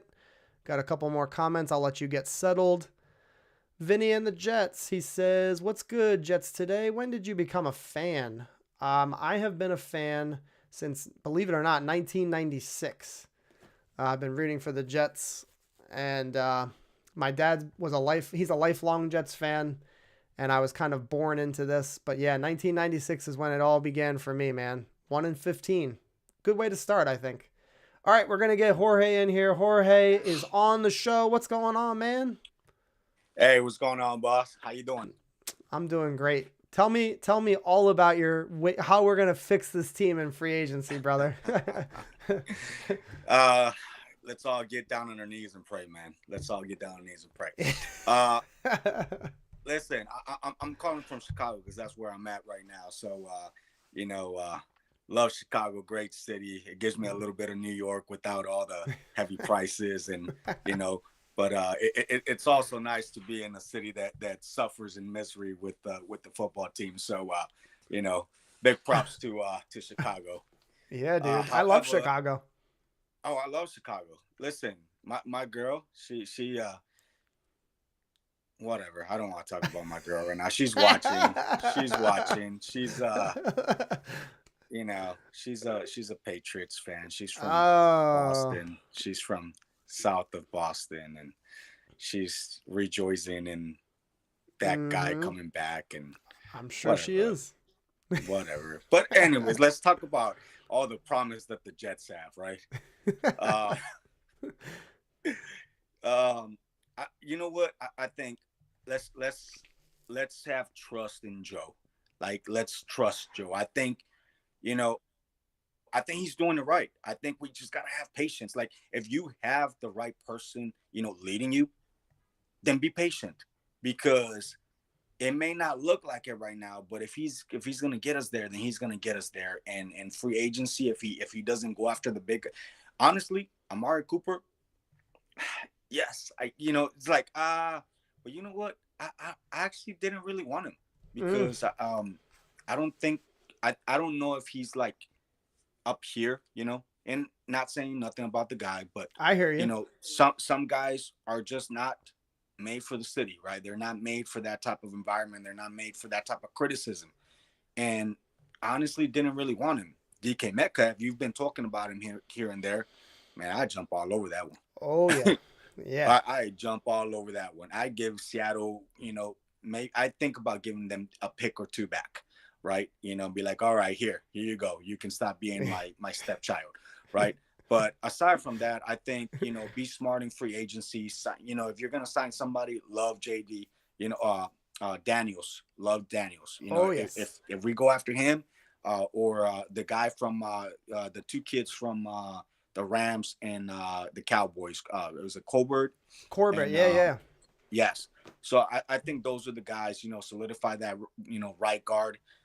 Aside from that, I honestly wouldn't be mad if we don't go after the big guys in free agency, but you got to hit on those draft picks. If he hits on the draft picks like he did last year, now having the coach that he picked, having a coach that like they seem to be in touch with philosophy wise, then I think we're good.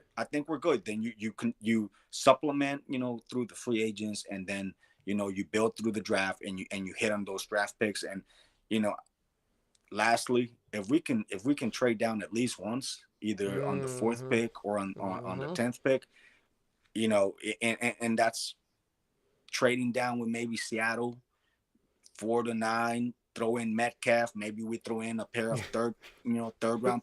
Like, listen, Metcalf. I know, bro. I'm with you completely. 5 year, 6 year extension, because the dude's a beast. He is a monster. And he plays like at least that the guy that you're bringing in, that he's a baller. Like that when he caught Buda Baker, like he was 15 yards back. Like I know. Most guys don't do that. Most guys ain't even gonna try and do that. Right. And this guy, like, he does it over and over and over, right? So like, at least I know I'm bringing a guy that's a player, and bringing a guy that's gonna like leave it out there, and he's 24 years old. Yep. I mean, if we're talking about helping grow and identifying him as number one in the next 2 years, then let's do that. So that's what I think, man. I made you all big. I apologize. Dude, thank you so much for coming on the show. I really, really appreciate it, dude. It was awesome talking to you. Absolutely, man. Hey, keep it up. I love it. And appreciate let's go, you. Jets. Let's go, man. Have a great night. He is speaking my language. Yeah, man.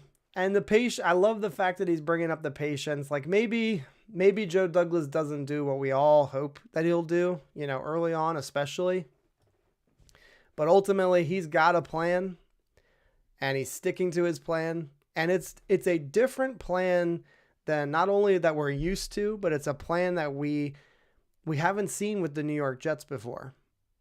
And maybe different is better, because what we've been doing in the past certainly hasn't been working. I would love to hang out with you guys all night long, but I do have to go. I have to go to work tomorrow. But we'll be back. I'll be back on Wednesday night. James will be joining me, and we're going to do our top 10 running backs, and we're going to do a mock draft, and we'll talk about free agency, because there's going to be some news, obviously, right? Like, there's going to be some stuff that comes our way, and we're going to cover all of that on Wednesday night. I cannot thank you enough for all of the people that called into the show. I can't thank you enough for all of the people that super chatted, for all of the likes that we received tonight. And again, I'm not going anywhere. So if you're watching this after the stream aired, consider subscribing to the channel and being a part of this, because this is a lot of fun, man. Talking football, talking Jets with you guys. It is outstanding. Yeah, we will talk running backs next week. We've been going over all the position groups one by one, and I am excited. I actually have my top 10 list right here next to me. I've been working on it, doing my research. So yeah, hope you guys all have a great night. Thank you so much for watching Jets Today. Have a great night. Go Jets. Hopefully that we get some great news starting tomorrow. See you guys next time. Peace. Word from my daughter. See you guys.